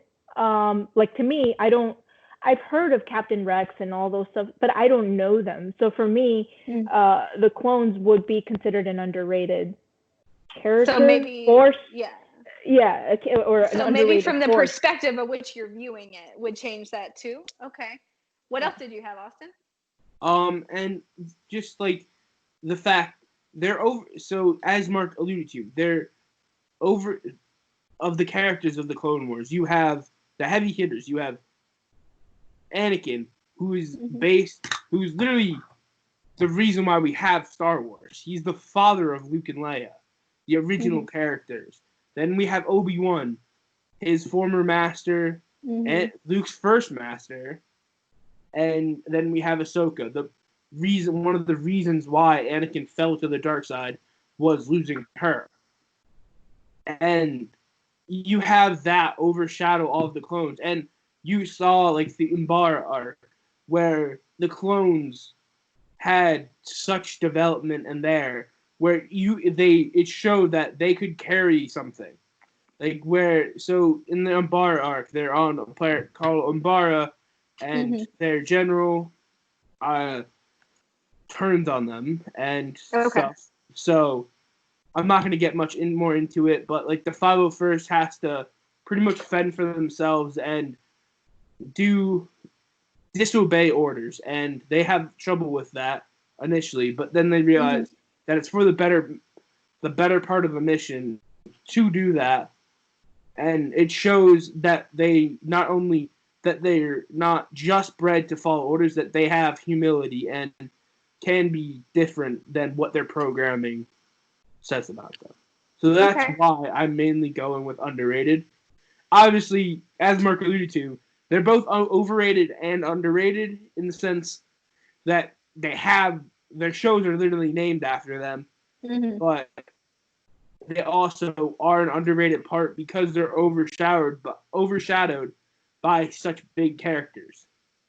Okay. I certainly wouldn't say that they're overrated. I don't put words in my mouth there. I think I didn't mean to say that. I think that they're properly rated. I just disagree that they're underrated. I think they're a huge part of the story, but you're entitled to your opinion, sir. Yeah, definitely. And I like that we can talk about it, and it doesn't have to be an argument. There's a good example, people. We can agree to disagree. We can disagree, and that's okay too. We don't have to agree on everything. I like that. that's an interesting pick too, Austin. I wouldn't have thought of that one. Now, for mine, I just recently finished watching Avatar, or rewatching Avatar: The Last Airbender. So this one was fresh in my mind, and that would be Sokka from Avatar: The Last Airbender. The reason I feel that Sokka is underrated is really, honestly, he, in a way, is sort of like the Avatar of regular fighting styles. He gets to coagulate all the different fighting styles of the different nations, and sort of in that way becomes like the ultimate warrior. And at the same time, he is a driving force. He's the person with the plans. He's the person with the time schedules, even if they don't always stick to the time schedules. He is very much the motor to everything that's going on, and making sure that the Avatar crew gets to where they need to go when they need to be there. And he comes up with big strategies in the show. And yet he doesn't have, this is sort of, I guess, more of a fan underrated. Obviously in the show, I think everybody values him. They look up to him. They encourage him and tell him that he's great at the things he does. But I don't necessarily feel like fans give him enough credit, where they give like Zuko credit, which I love Zuko too. I do. He has some of the best character development out of any character in any show ever. I love Zuko. But he gets a lot of hype for being a good guy for truly all of like 5 episodes, 6 episodes. Whereas Sokka's been there from the beginning. He's been in support of Aang from the beginning. And he is just a huge, huge movement in the show. So Sokka is my pick. I would love to know, Austin, if you agree or disagree with me. I completely agree with that. And I just rewatched Avatar as well. That was one of my favorite TV shows as a kid. And I would completely agree with that. He's one of those characters that is always like mentioned, who's always like one of those sort of side characters that doesn't get enough attention. And whereas, as you said, like compare him to Sokka, he's like, I agree. Okay, nice. And I feel really sad that we never got to really hear anything more about Sokka as an adult either, where at least we got to see a little bit of Aang and Zuko and Toph, obviously, and Katara. But yes, so Mark, what do you think? Agree or disagree? This is one that I'm going to have to plead ignorance on. I've actually never seen the series. It's been recommended to me, so I am going to check it out at some point. But based on the way that you guys have described this, I would not go against you. Okay, I would recommend it, A, because it's good, and B, because it's not that long to me. Like, we're talking about Clone Wars has 7 seasons. I didn't realize Airbender only has 3, so it's not like some arduous thing you have to get through. But yes, so Mitch, what do you think? One, Mark, please watch it. So good. It would. I have a strong feeling you would love it. And also, once you're done watching that, definitely check out the second version of it, which is Legend of Korra. But yeah, back to your original point. Yeah, I think he's a very underrated character. I think he's really great. I love the relationship that he has with his sister Katara. How he basically jumps in and kind of, takes care of both of them. Because as you know, like their mother's gone, and then there's some stuff going on with their father. So he really takes on a kind of like a fatherly older brother role, not just for him and Katara, but also for Aang. So I think he's a really great character, very underrated, especially as a strategist. He's a very good strategist in the show. He's very smart. Obviously he's not a bender like everybody else, but he's very smart in what he lacks in the lack of bending ability. He more than makes up for with his strategizing skills and his ability to fight too. And his boomerang, which I love his little moments with the boomerang. So yeah, he's a great pick. I love Sokka. Yes, and that's just because you just made me think of it too. I mean, he is the only non-bender in the group, and yet he very rarely, there is very, very rare moments where he isn't contributing something. He's not just a dead weight to the group. You just made me think of that too. So yes, I'm glad that everybody likes that. And Mark, let us know when you check it out. So I will. Mitch, what is your first pick? My first pick is, well, I'm going to take it back to Buffy the Vampire Slayer. Yeah. You guys know I'm a really, really, really big fan of that show. And for me, an underrated character from that show is Anya. Okay. Yeah. I think that she kind of had like a Nebula type of route where she was bad, then she was good, and then she was kind of like because of stuff that happened to her. But ultimately, she ended up being a really core part of the group, and I love the way her character was written. She was always the most straightforward character.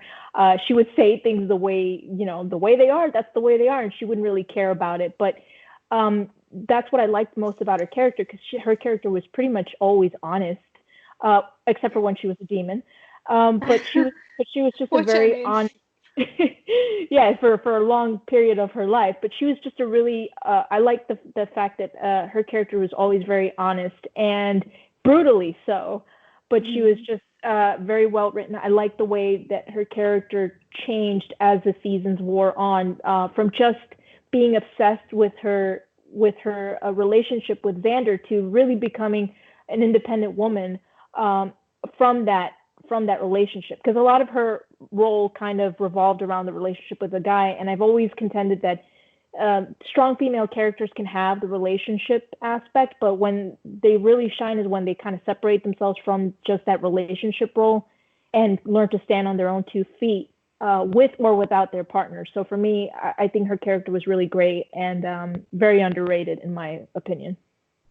I like that. It's been a long time since I've watched Buffy, but I'm not clear on her character, but I think just from hearing you talk about her journey of stepping away from a relationship, I know last episode we talked about Buffy and you brought up how it's a really good sort of metaphor analogy for going through the growth you experienced like during high school. And I feel like that's an important message, especially for young adults in high school, is you don't need a relationship to be whole and to be your own best self. So I like that she provided that. What do you think, Mark? Yeah, not a character that often takes center stage. So I like everything that Mitch laid out there. I think that she summed it up perfectly. Not a character that gets a lot of the shine, but still brings a ton of the storyline along. It's what we've been talking about underrated characters. So cosign for sure. I concur. Nice. Okay, and how about you, Austin? I haven't really watched Buffy. Okay. So I plead the fifth on this one, but I'll just say I agree. Okay, that's all right. Everybody's gonna plead the fifth on my next one, so that's do we fine. have 2 choices on this one? Yes, we're gonna do 2. So we're gonna do another round. So cool. Mark, what's your second pick, if you have one? So my second one, I'm actually gonna go away from nerdy stuff and more along the lines of sitcoms, and I am going to go with the very popular CBS show, How I Met Your Mother. Yeah. Oh, and I never finished that show. That was such a good show, Mark. And I am going to say my underrated character is Ranjit. I love Ranjit. Yes. Ranjit, who started off as a cab driver and moved up in the world, as he said. He was driving town cars and limousines.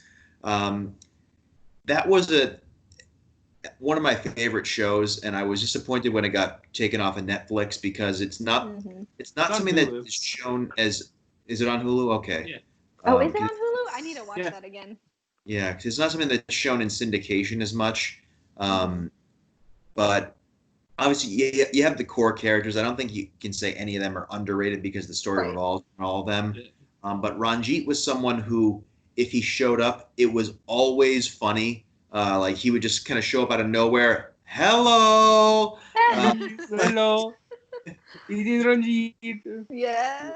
Always, and like he would randomly, like he would be able to like lift heavy objects over his head, like suitcases, like just the most random things.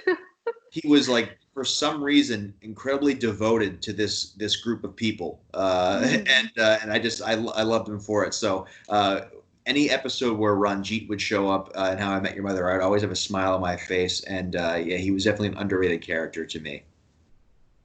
I think so too. I love that you brought him because as soon as you mentioned him, it all came flooding back to me. And I think that right away makes an underrated character. Like, I wouldn't think of him initially, but when you say his name, I remember just how awesome he was in that show. So I love that. What about you, Austin? I agree 100%. I had that feeling. he's one of those characters that, as Mark alluded to, when he comes on screen, you laugh. He makes you smile. He makes your day brighten up and when you're watching that episode. Yeah. I love it. How about you, Mitch? Have you seen How I Met Your Mother? I have not, unfortunately. So I will have to plead the fifth. But from the way you guys describe him, it sounds like one of those kinds of characters that, it's quality over quantity. So when I check it out, I'll keep an eye out for his character. I think that's a perfect way to phrase it. I need to watch that. I'm glad you guys mentioned it being on Hulu, because that's another. My partner and I have this habit of never finishing shows, so that's one that we loved, and we just stopped watching it one day. So I should start watching it again. Thank you for that great pick, Mark. What is your second pick, Austin? My second pick is Deathstroke. Nice. So I never would have guessed. Yeah, I don't know. It's not like it's my background or anything. Right. So if you can't see it, go check us out on YouTube. So for me, it's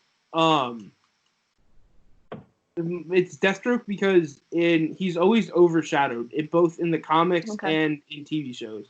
So obviously in like the 2003 Titans, Teen Titans TV show, he was overshadowed because he couldn't really be him. Deathstroke in the comics is a mercenary. He literally kills people for a living, whereas you can't really have that in a kids show.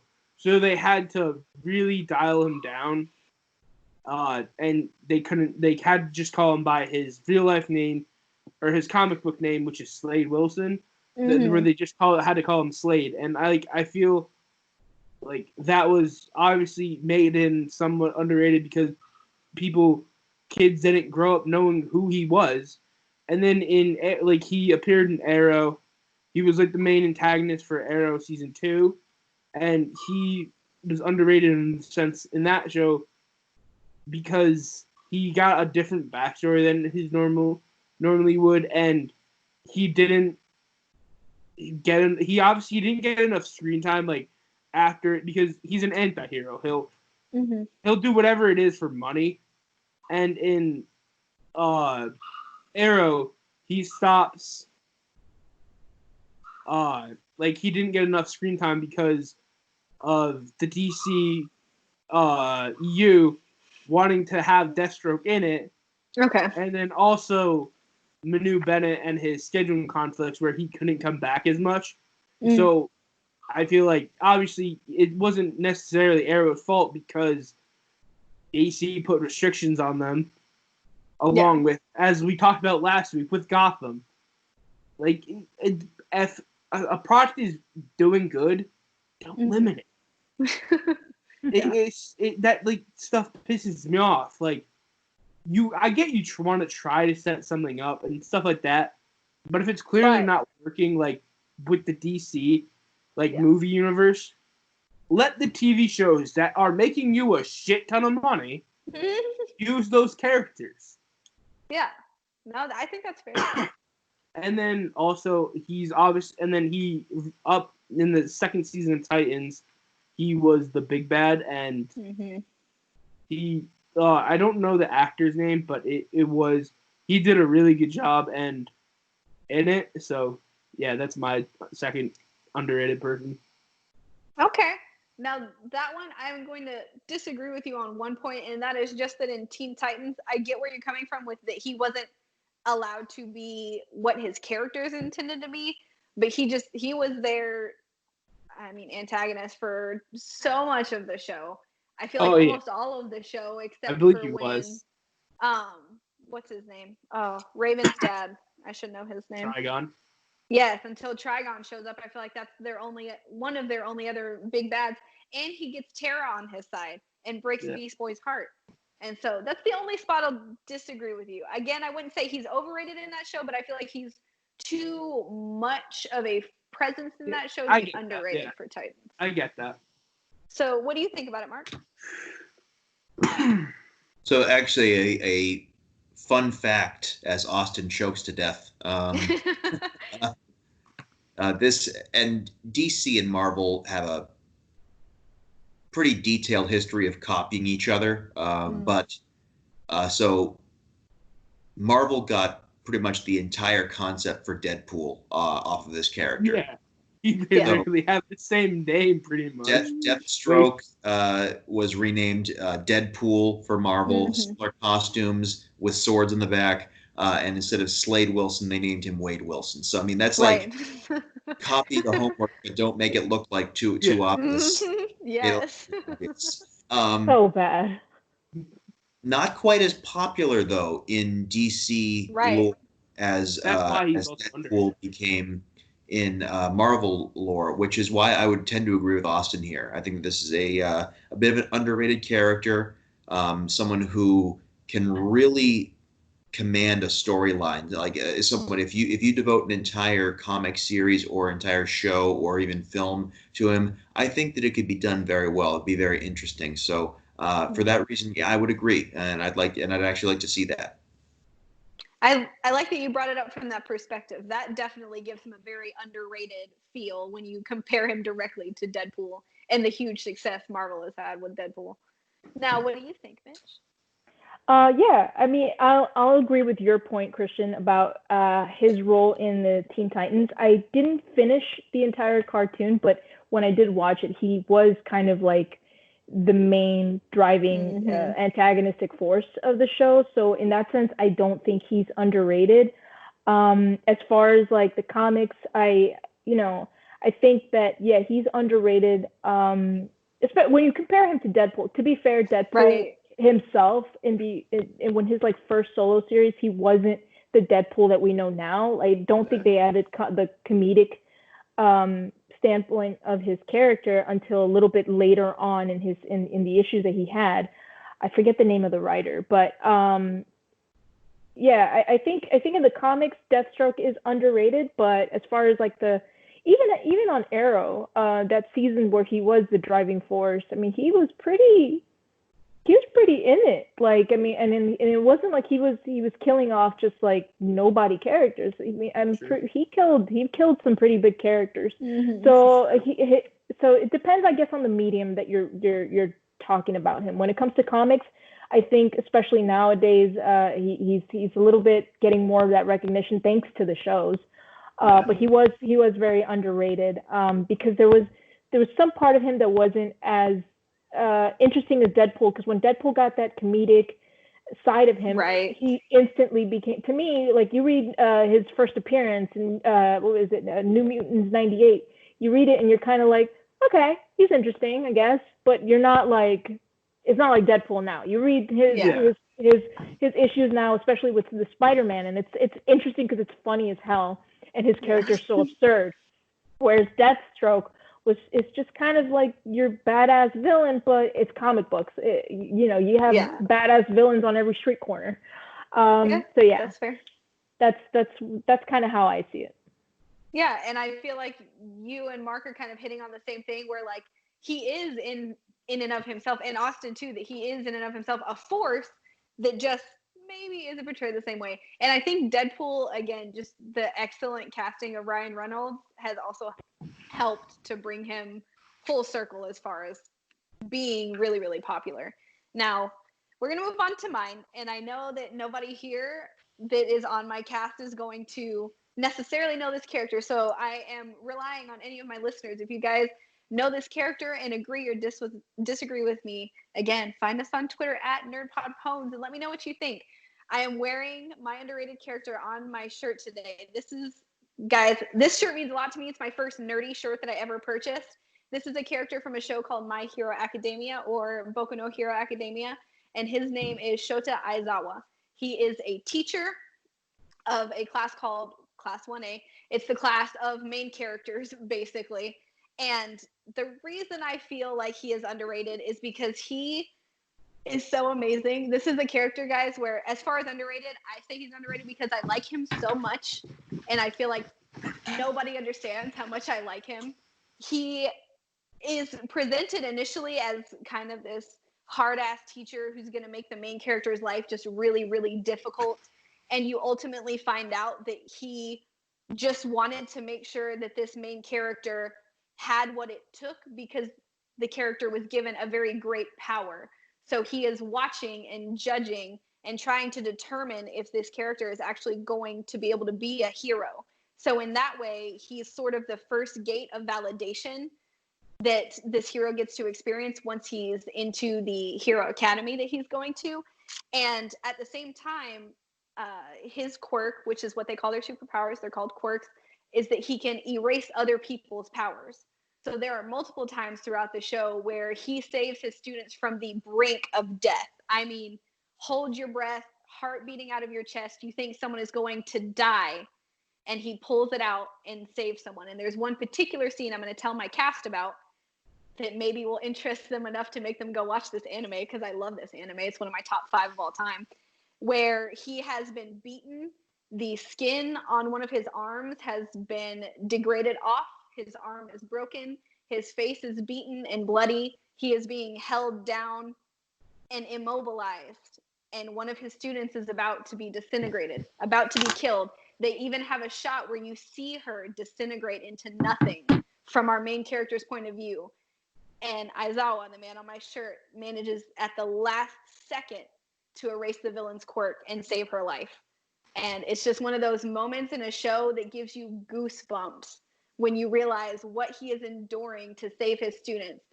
And I won't spoil anything from the manga, but we've just recently learned more about his backstory and some of the stuff he went through before he became a hero.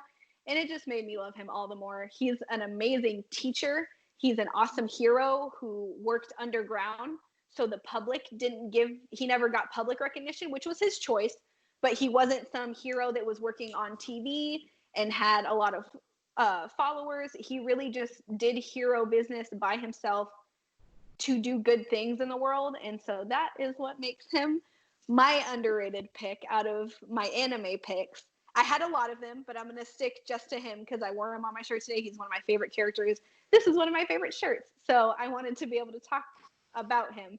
Now, I'm sure you guys haven't heard of him before, but I just want to ask, has anything I said maybe made you even the tiniest bit interested in checking out this anime? I'll start with Mitch, because I know you're kind of dipping your toe into anime right now. Yeah. I mean, I want to give it a second try. Okay. I think the only thing that kind of turned me a little off was the style of the anime. I'm not used to. It was very. I don't even know how to say it. It was kind of. It was very a little bit over the top at certain points. Yeah. But I mean, it does have. I've always heard from people that the storytelling in this anime is really, really good. That some characters that you think are safe, they're not safe. Some characters that like anybody could really just die at any point. Mm-hmm. And the way you describe this character seems really interesting, especially his power. How he can like really bring back his students from, like you said, literally the brink of death. Yeah. So I will give it a second try. I don't think one episode is enough to give it, a full, judgment on it. So I'm going to give it another try. That makes me so happy. And I will say for you and anyone listening that maybe that sparks something in you to watch this show, the first episode for sure, like make it through the first episode at least. I would say give it like 3 episodes because things really start to pick up. It grabbed me first episode, but I've heard from other people that you have to get a few episodes in. So just keep that in mind and tough through it. And you're going to have to tell me if you like it, Mitch. What do you think, Mark?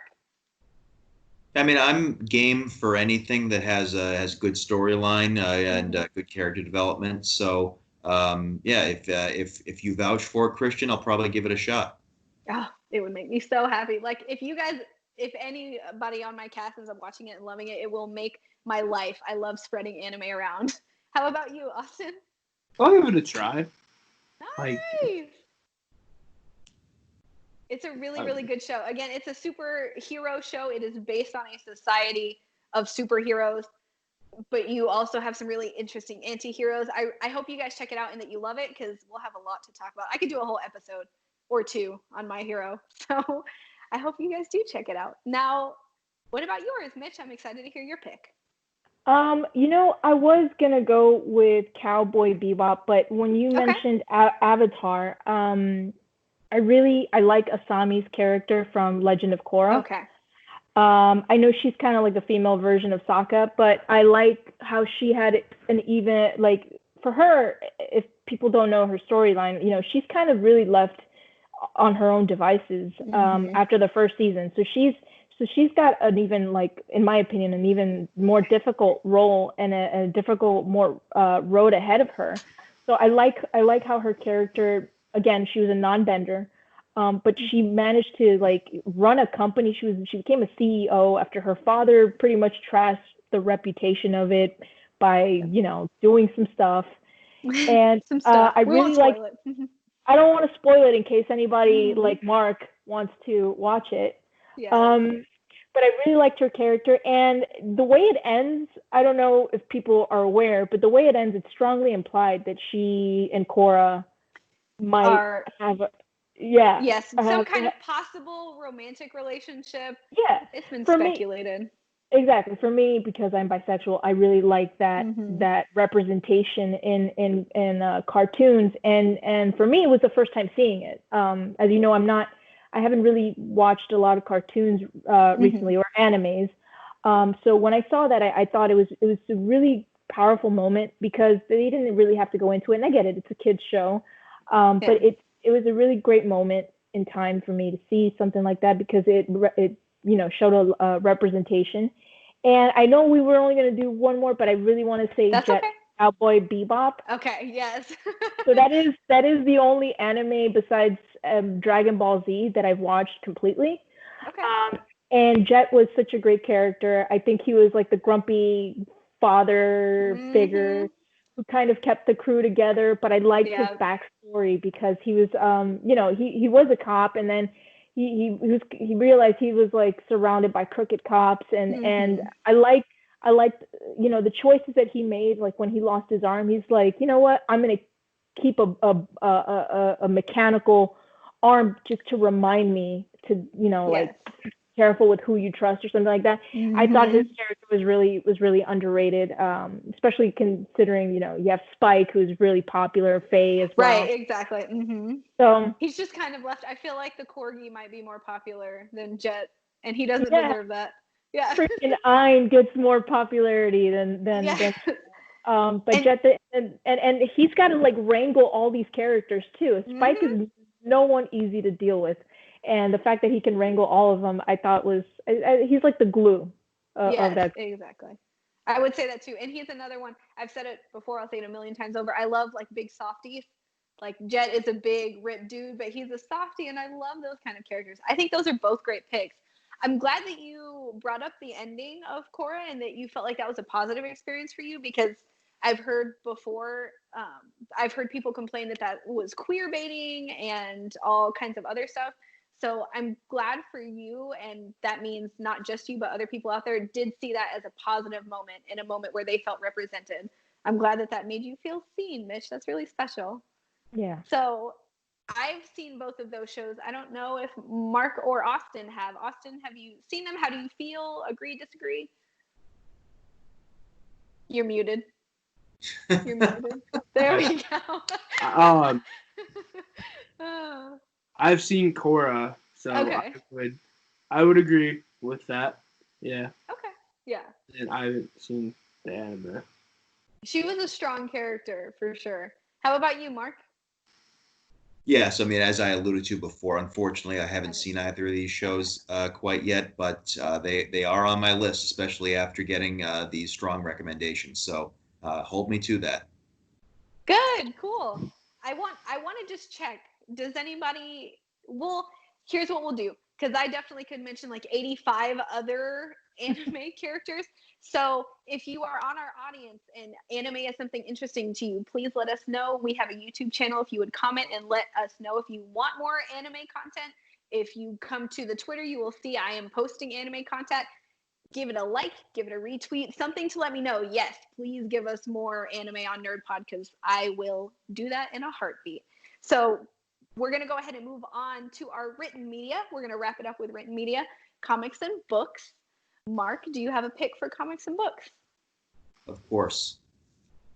All right. As I've spoken to on both, I believe it was the Girls Pod, the 90s episode of Girls Pod, and also previously here on Nerd Pod, I was an avid reader of the Animorphs book franchise. And my most underrated character is going to be Marco. Marco was a very important character, and I think that he didn't get a ton of shine. People thought that he was just, the guy who had a huge crush on Rachel. That he, just was kind of like the goof of the group. But in reality, he was someone who was struggling quite a bit. His mother had gone missing. It was just him and his dad. They never knew what happened to his mother. He was a lot deeper of a character than I think people gave him credit for, because the books would touch on those different aspects of Marco's life, but I think that people readers especially would kind of gloss over them, and the books too would kind of be like, oh yeah, he was hitting on Rachel again and she turned him down. Like, all right, well, he's also he's incredibly loyal. He's Jake's best friend. He would do anything for any of the rest of his crew, and he's trying to solve a huge missing hole in his life is what happened to his mother, and he's trying to figure out what happened there. So I think that he was a really underrated character. It's got me to thinking about this subject has got me to want to read all those Animorphs books again. Which I have to either go and raid my mother's attic to see if she still has all my old books. She said she wasn't getting rid of them, or maybe look, maybe get. Get on Amazon or something. Well, I have a ton of Audible. Who knows? I could getting them in audiobook form, so I could do that. Nice. Yeah. No, I completely agree. I feel like you said, he struggles with so many things, and yet he keeps pushing through. And I feel like he tries to keep his head up and just truck on and do the best he can. I feel like if you don't know what the Animorphs are, period, that's an underrated book series. Like, if you've never heard of it, it's automatically underrated because it's amazing and you should hunt it down and read it. I don't care what age you are. But yeah, I like that pick a lot. So I don't know if anybody else has heard. I believe I've heard Mitch mention that she knows of this series. Do you know this series, Mitch? I've heard of it, but I will have to disappoint you guys and say I've never actually read it. So I will add it to my list of things to check out, because right, exactly. We're all going to be watching this till the day. I'm uncultured swine. It is an amazing series that I feel like it just kind of died off maybe around like mine and Mark's generation. I don't really see any younger people talking about it. I don't know why, but that was I would take that as like a TV show, guys. Whoever wrote Animorphs. They had a TV show for a short. Did they have a TV show? Yeah, it aired on Nickelodeon. For like a couple seasons, and it was over after 2000. So it came out around the same time as the books were popular. See, yeah, that makes sense then. So I'll take anybody. No, not HBO. I was going to say HBO. HBO, don't make an Animorphs series. I'm a little worried what you would do with that. Yeah, we don't need that. Right, no, but like the CW, Nickelodeon, Cartoon Network, pick that back up and make that a series. I would watch it in a heartbeat. Austin, how about you? For me, it's Nightwing. Okay. So for like Nightwing, he's obviously like a big character, but in the sense he's underrated because he's always trying to. He left being Robin because he didn't want to be in Batman's shadow.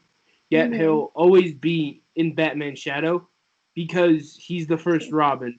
He's Dick Grayson. Like Batman, they go hand in hand, and it's like they tried to branch him out with like the Grayson series from like the New 52 and stuff like that. But even with that, you can't distance yourself that much from Batman and it not feel weird. And like it worked for a somewhat time, but it's never not gonna work. And that's what happened with that series. They realized, oh, what are we gonna do? He's an agent, but it's not gonna work out because he's meant to be a superhero. Yeah. In the sense of Nightwing. And then obviously he's also like in Young Justice and stuff like that, he's underrated too because he's Yeah, I don't know. He's underrated. Yeah, I see this one makes me a little bit torn because I feel like when you look at Robin's, obviously just from him being the first Robin and then from him being the first one to strike off on his own, it makes it a little hard for me to say that he's underrated. But at the same time, we've had so many Batman movies, so much Batman content, and we've never, at least outside of comics, so I'm talking about like on screen, outside of animation, we've never seen Nightwing. He is such a big character, and yet we never see him. So I think this is another one where, depending on the media you're consuming, kind of depends on if he's underrated. I just like Nightwing in general, so I'm glad. Same, yeah, he's one of my. Yeah. Him and Deathstroke are my two probably top, or like my two favorite nice characters. So yeah, he's up there with like Flash and like Green Lantern for me. I really like him. So underrated, meh, but I definitely like that you brought him up. How about you, Mitch? What do you think? Yeah, like I said, like you said, in a way, it's kind of, it depends on the medium. Obviously, like in movies, he has little to no representation. Right. And you know, the casual fan will not really know of him. So in that sense, I do think he's underrated. But you know, he's been able to carry more series as far as like the comic books by himself. But even then, when you look at like as far as when you compare him to other more major characters, he's still not able to carry a solo series comic book by himself. So in that sense, I would agree with Austin. He is an underrated character to me as well. Yeah, nice. All right, how about you, Mark? Yeah, I honestly I would agree. I think it's a good pick, especially because the concept he kind of goes forgotten a little bit because there like you mentioned, there are multiple Robins. Like that mantle gets passed down, and you almost forget that he graduates. He graduates into the Nightwing role. So yeah, I from that reason alone, I think that it's pretty accurate to say that he's underrated because that's not what you ever think of. You don't think of Batman and Nightwing. You don't think that's true. It's Batman and Robin, and Nightwing goes off and does his own thing, but he's never really kind of acknowledged in the Bat family again after that. So I think that it's a really good pick by Austin. Thank you. And I did just from you guys, and I knew this already, but hearing you guys talk about it made me remember it has been mentioned before that he's kind of in the hunt there with Batman as far as his detective skills. And I don't think a lot of people know about that either. So solidly, I would say he's underrated in that arena. I definitely don't think, I feel like when people think of his character, they might think like gymnastics and he's very acrobatic and that kind of stuff, but he's very, very smart. And like I said, competes and bumps heads kind of with Batman as far as being who is the greatest detective. So in the comics, I know it's like Batman has said it's like both Dick and Tim are probably like the two best. Because I know Tim Drake was also like a very good. He was very good, yeah. Definitely, for sure. Now, my pick, I don't necessarily know that anyone's going to know who this is, but her name is Princess Nehemia Yitzgir. I'm not sure if I'm pronouncing the last name right because it's a book. That's just how it sounds in my head. But she's a character from a series called the Throne of Glass series. It has a lot of books, 5, 6, maybe 7 books in it now. From the way I can see my cast reacting, I don't think that anyone's ever heard of it. So I'll just discuss her briefly. I'm going to bring her up because she is a princess of a kingdom who comes in contact with the main character and becomes a driving force for our main character when the main character wouldn't move. So there was, and I won't spoil it for anybody who might want to read the series, but there was an issue on which our main character is kind of stuck. She doesn't know what to do. She isn't ready to make a move in anything. And the princess makes the biggest sacrifice anyone can make in order to help her friend to make this big decision. I can't spoil it any more than that because it was a huge moment in the book series.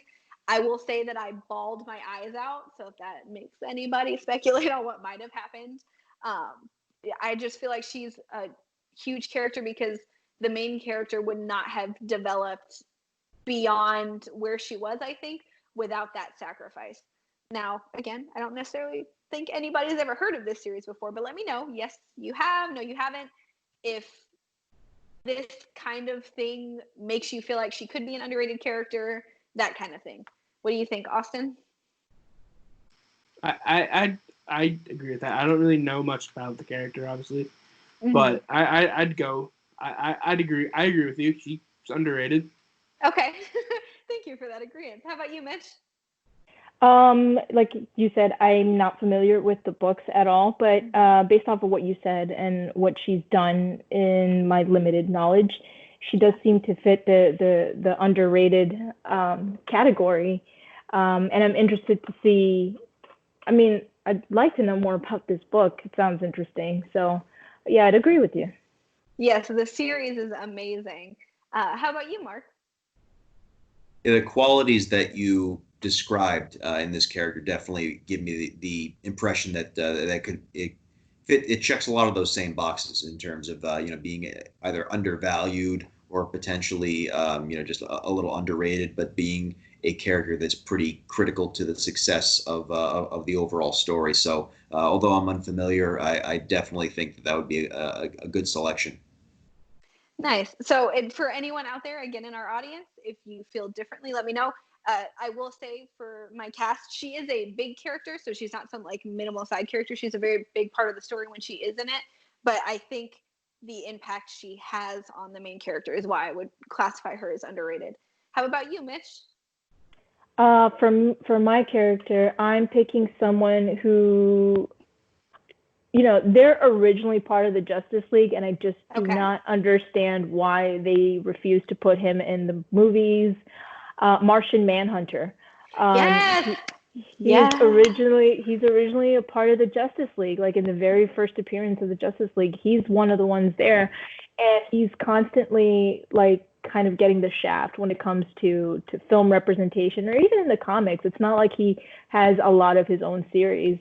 And he's actually a very powerful character, very useful. He's always saving people's asses in that. I mean, even in his limited role in Smallville, where I remember finally seeing him, and I was just like, "Are you serious? They have him there as kind of just like, to save Superman." To save Superman.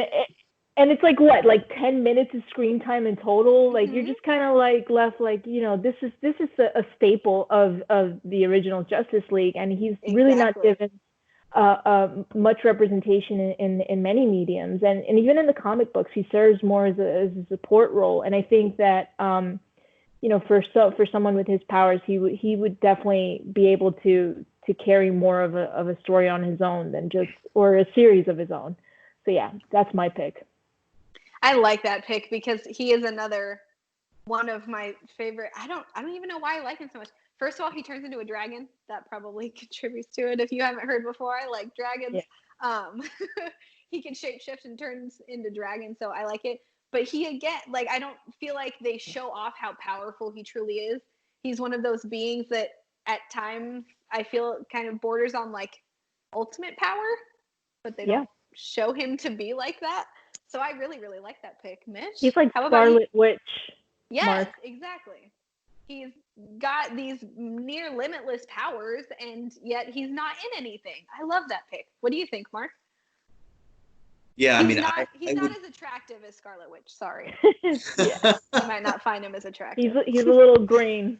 Yeah. Yeah, I mean, I would argue not only just underrated, but almost forgotten entirely. Yeah. I think this is. I smiled when you mentioned this character, Mitch, because this is, and as someone who hasn't watched Smallville, I just. It's on Hulu.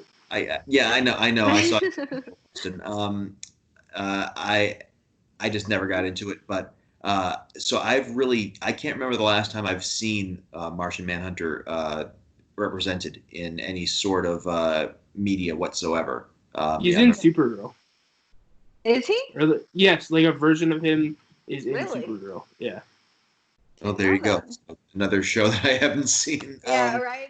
But no, I mean, unbelievably powerful character in the source material, and this is the time. I mean, listen. Again, I hate to always, when we're talking DC, always relate it back to Marvel, but it's the easy comparison to make. Mm-hmm. Guardians of the Galaxy was not a popular franchise prior to 2014. These were not very well-known characters unless you had a deep appreciation of the comics. So if you were a more recent fan, you didn't know much about them, and now they are staples in the Marvel Cinematic Universe, and that has helped Marvel make a cartoon about them, to produce new comic stories about them. So this is a time where, if you're DC, don't just try and go with the fastball over and over and recycle the same few characters. Go with some of your lesser known characters. Build up their popularity. Like this would be I think, Mitch, I think this is a fantastic pick because it's someone who you could start to feature more in as DC tries to completely revamp their cinematic properties. Yeah. And to kind of like what Austin said, he's got a role in Supergirl, but look at how they're doing it. Supergirl's not a big character in DC Comics. She's not like Superman, Batman, Wonder Woman, or anything like that. And he still plays. He's playing a supporting role for a supporting superhero.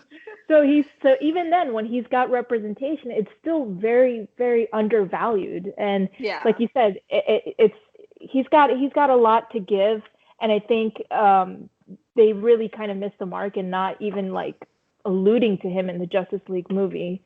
That's why. And in that, he's not even John Jones. He's Hank Henshaw.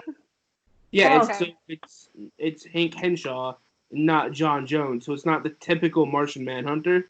Yeah. It's sort of a different Martian Manhunter. Amazing. That just disappoints me because he's a great character. Great pick, Mitch. All right, so let's go around for round two. As long as you have a round two pick. Mark, do you have a round two? I do. And I'm going to go with the cliche. I'm going to go with the Harry Potter pick because everyone reads Harry Potter. And I am going Neville Longbottom. Okay. See, I thought about including Neville. Mark, great job. Listen, he is very unheralded. He is depicted as nothing more than just a klutz. There's nothing special about him. He's often used as comic relief.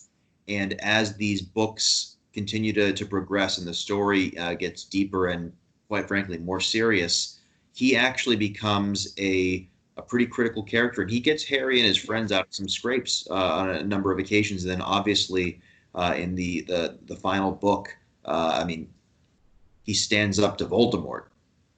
Right. He kills Nardini. Yeah, but I mean, like he's very gradual, increase in his. I guess what I want to say, like his abilities and his just overall importance to the story, to the point where finally you get to the final story, and it's like, wow, this is not the same guy that we were introduced to originally. This guy's not a pushover anymore, and exactly. It happens very subtly. And even though J.K. Rowling is pretty much canceled right now, we can talk. She did a great job developing this character. I agree. Like I said, I literally considered including Neville just because, it got to the point at the end when the final book came out and people started watching the movies and stuff, where people started to say, was he the one because he kills Nagini, which was the last Horcrux, and like that shows the amount of character development he went through. So I love that pick, Mark. A1 on that one. How about you, Mitch? What do you think? I think that Neville Longbottom is an unsung hero, and yes. I think even the films didn't do him enough justice compared to the books. But I think that that's a great pick. He freaking killed what's the name of the snake again? I'm sorry, guys. Nagini. Really bad. No, you're fine. Nagini. I he even did that. Without that, you don't get any sort of win. You can't. you can't do anything more pivotal than that, in my opinion. Yes. Besides, he killed a Horcrux. The only Right. characters that got to do that were Harry Potter, who the series is named after, and Harry Potter's best friend. So to have given him that honor really shows his growth as a character in terms of the character itself, and also his importance to the plot line. So that's a great pick, Mark. I liked it. I like it a lot. I love that. How about you, Austin? What do you think? I agree completely. I really I read the books a lot when I was younger, along with most people, and then I was really into the movies as a kid. And I would completely agree with that. Like, he's always, as Merck said, he's the person who's always in the first couple of movies. He's the goofball. He's the one who's always fucking up. Like in the second one, where he makes the thing scream all the time in like the plant class. Oh. Like, I like that description. I'm pretty sure that's exactly how J.K. Rowling wrote them. I'm impressed by your memory, Austin. Like, he always, like, he's the goofball of like the sort of friend group. Yes. And I think Mitch said it really well. The fact that in the end he ends up destroying a Horcrux. I mean, the sword of Gryffindor only appears to those who are worthy and in need. Like, that whole thing. I mean, I think that character development on him was awesome. Good pick. All right, Austin. What's yours? What's your pick for your Red Hood. Okay, that's a good one. Explain. So with Red Hood, the fans literally like voted to kill him off. Jason Todd was probably the most hated Robin out of all the Robins. Like, the fans literally voted to kill him off. Yeah. And then they brought him back, and now he's one of the most beloved characters with how he's portrayed as the Red Hood. It's like, make up your mind. You wanted him dead. Now you want him alive? Like, come on, folks. Yeah. And so, like, he's underappreciated because he's obviously a lot different than all the other Robins, because he was brought back to life where he literally died. Yeah. And so he's sort of like, he's the odd one out because he's an anti-hero, whereas all the other Robins and stuff are heroes. And so he's the odd one out compared to Jason, Tim, Damian. And Damian's kind of a douchebag. Oh, yeah, well, yeah, it's true. A little bit.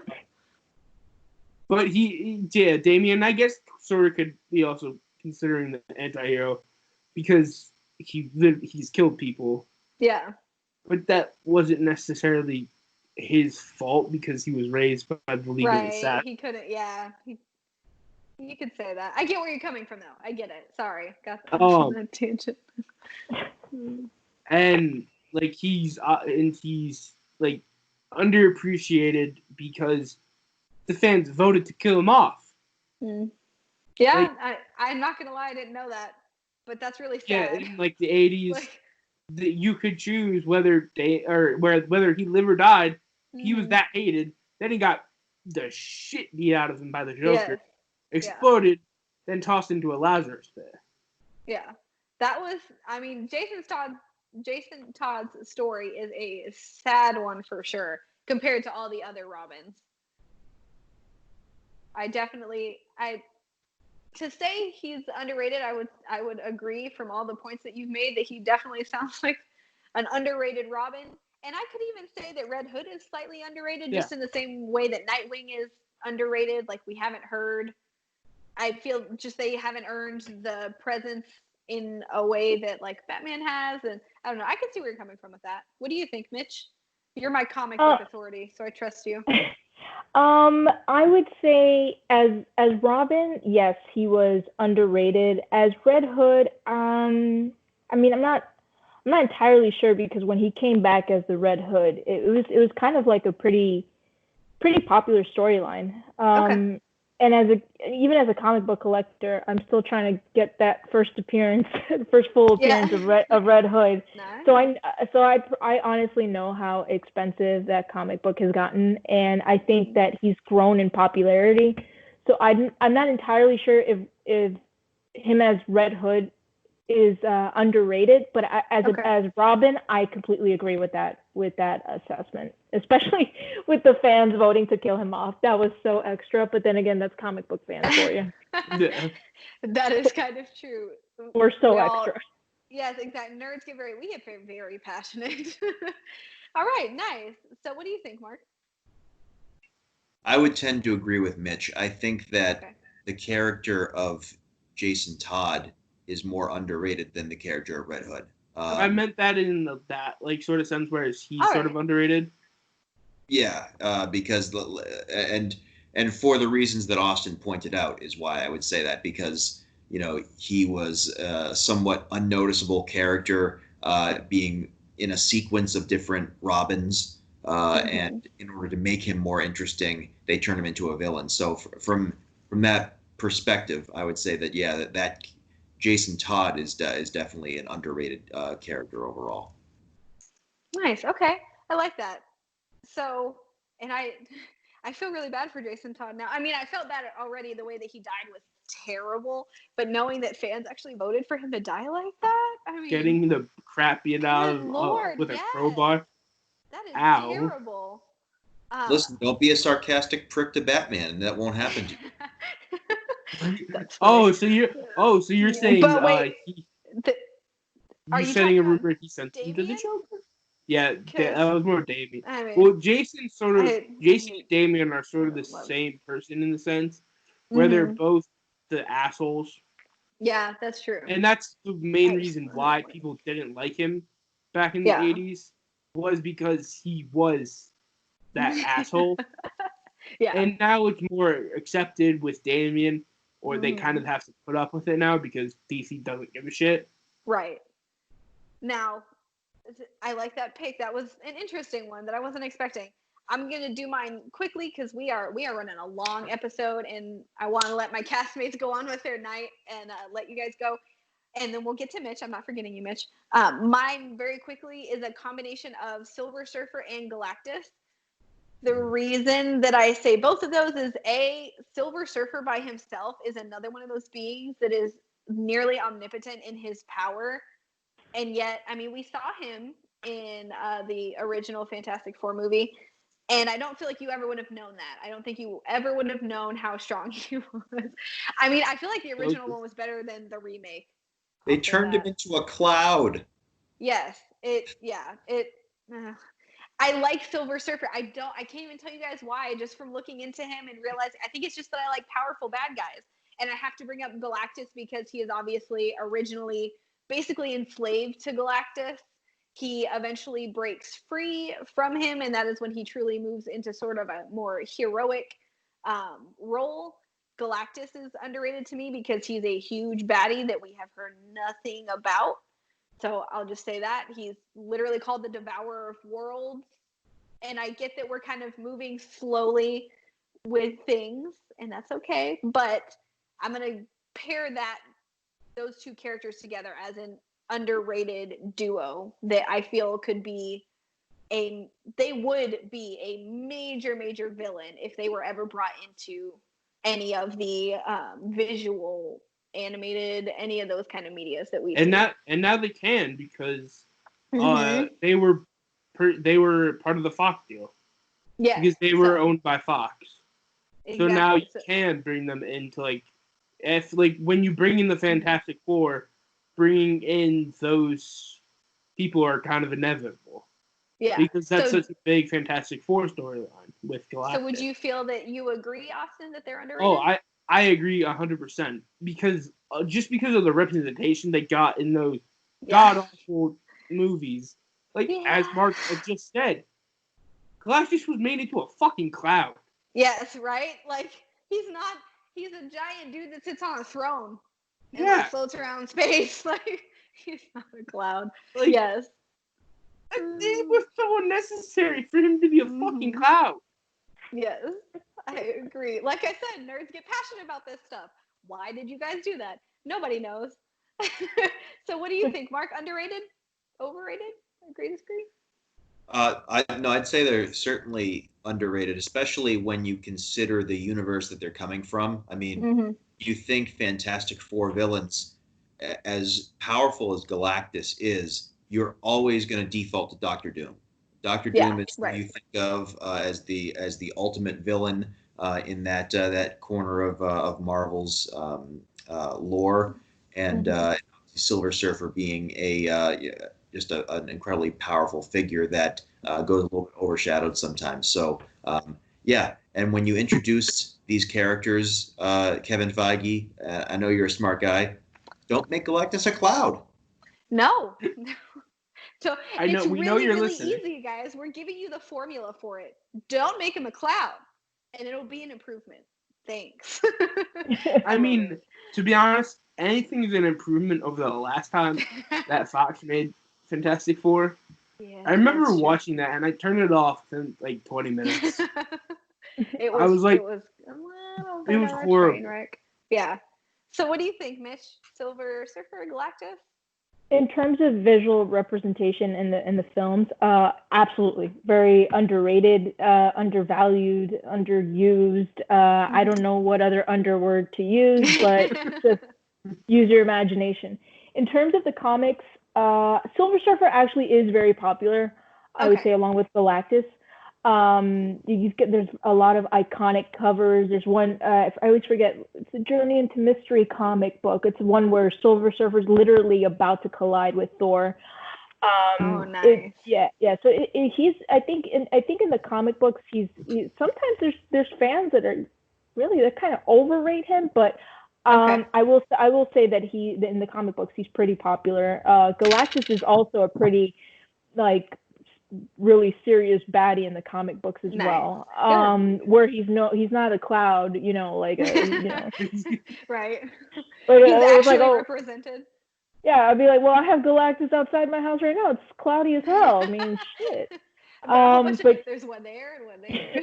Exactly. But I mean, I will agree that in the films, it is just a really terrible arc for two characters that are very powerful and have really, I mean, Silver Surfer has a really great backstory, and I feel like that, I mean, that his storyline, I wouldn't be surprised if it's one of those, like, it takes an entire phase to get to his storyline because he's got a really rich background. And he serves great as a villain when he's with Galactus. So there's two sides to it, but I will agree that the film side definitely underrated. Okay, I'm glad to see. This is why I need you, Mitch. You bring the comic book perspective. So there you go. For my comic book people, you might disagree with me, and that's the perfect way to wrap this up. I'm gonna say, if you do disagree with us or agree strongly with us on any of these, come let us know at NerdPodPwn. We're going to go around the room. I'm going to let my cast tell everybody where you can find them on social media. And I'm going to start with our main man over at PwnsMedia.com. Mark, where can people find you? Go ahead and shout out the website. You're doing great things there, too. A lot of great things happening with the website. We actually just had a piece dropped by True Crime and Chill's own Gabby earlier today, speaking about the very disappointing allegations against the Washington football team, no longer the words. Yes. And we have a lot of stuff continuing to drop on the website, so definitely check out PwnsMedia.com. I can be found on Twitter at Mark Picelli13. And we also just dropped today a real goal of mine for the last year was to find some way to start a hockey podcast. And the first episode of Snipe and Selly, our brand new hockey podcast here at Pwns Media, dropped today. So if you're listening to this pod right now, it is already out. Our second episode might be ready to come out. So find it, listen to it, just like you should listen to all of our pods. Yeah, great work. And I've started to listen to that one. I think the guys are doing a really, really great job. Where can people find you, Mitch? You guys can find me on Twitter at Mitch1128, commonly known as Count Boozy Von Drunkaton. You'll hear my awful takes on hopefully soon enough wrestling. I'm starting to get back into that. You can hopefully see me on a wrestling pod soon. Yeah, you guys can interact with me there, debate me on comics, films, sports. Yeah. I will not entertain any Tom Brady debates. That debate has already settled. But yes, find me on Twitter, guys. Who's Tom Brady? What? No debates, Austin. No debates. Jeez. So, Austin, where can people find you? You can find me on a lot of these pods, and on Twitter at Austin Little. Nice. Very, very simple. He's keeping it short and sweet. I also did want to mention Mitch does go on True Crime and Chill sometimes. Their most recent episode is hilarious. I ask you guys, please go check it out. You'll be rolling. And everyone, you can find me on Twitter and Instagram at It's Me Christian G. That's Christian with a K. And obviously now I am running the NerdPod Twitter. So I would love it if you would come and check us out. Let me know. I'm going to be posting, again, some polls, some questionnaires. I want to see what you guys think of our picks for this episode. So yeah, guys, with that, our very, very long pod is finished. Thank you to my wonderful cast for sitting through me with this. And thank you to my listeners and viewers. And I cannot wait to see you again next time. Everybody say bye. Bye. Have a good time.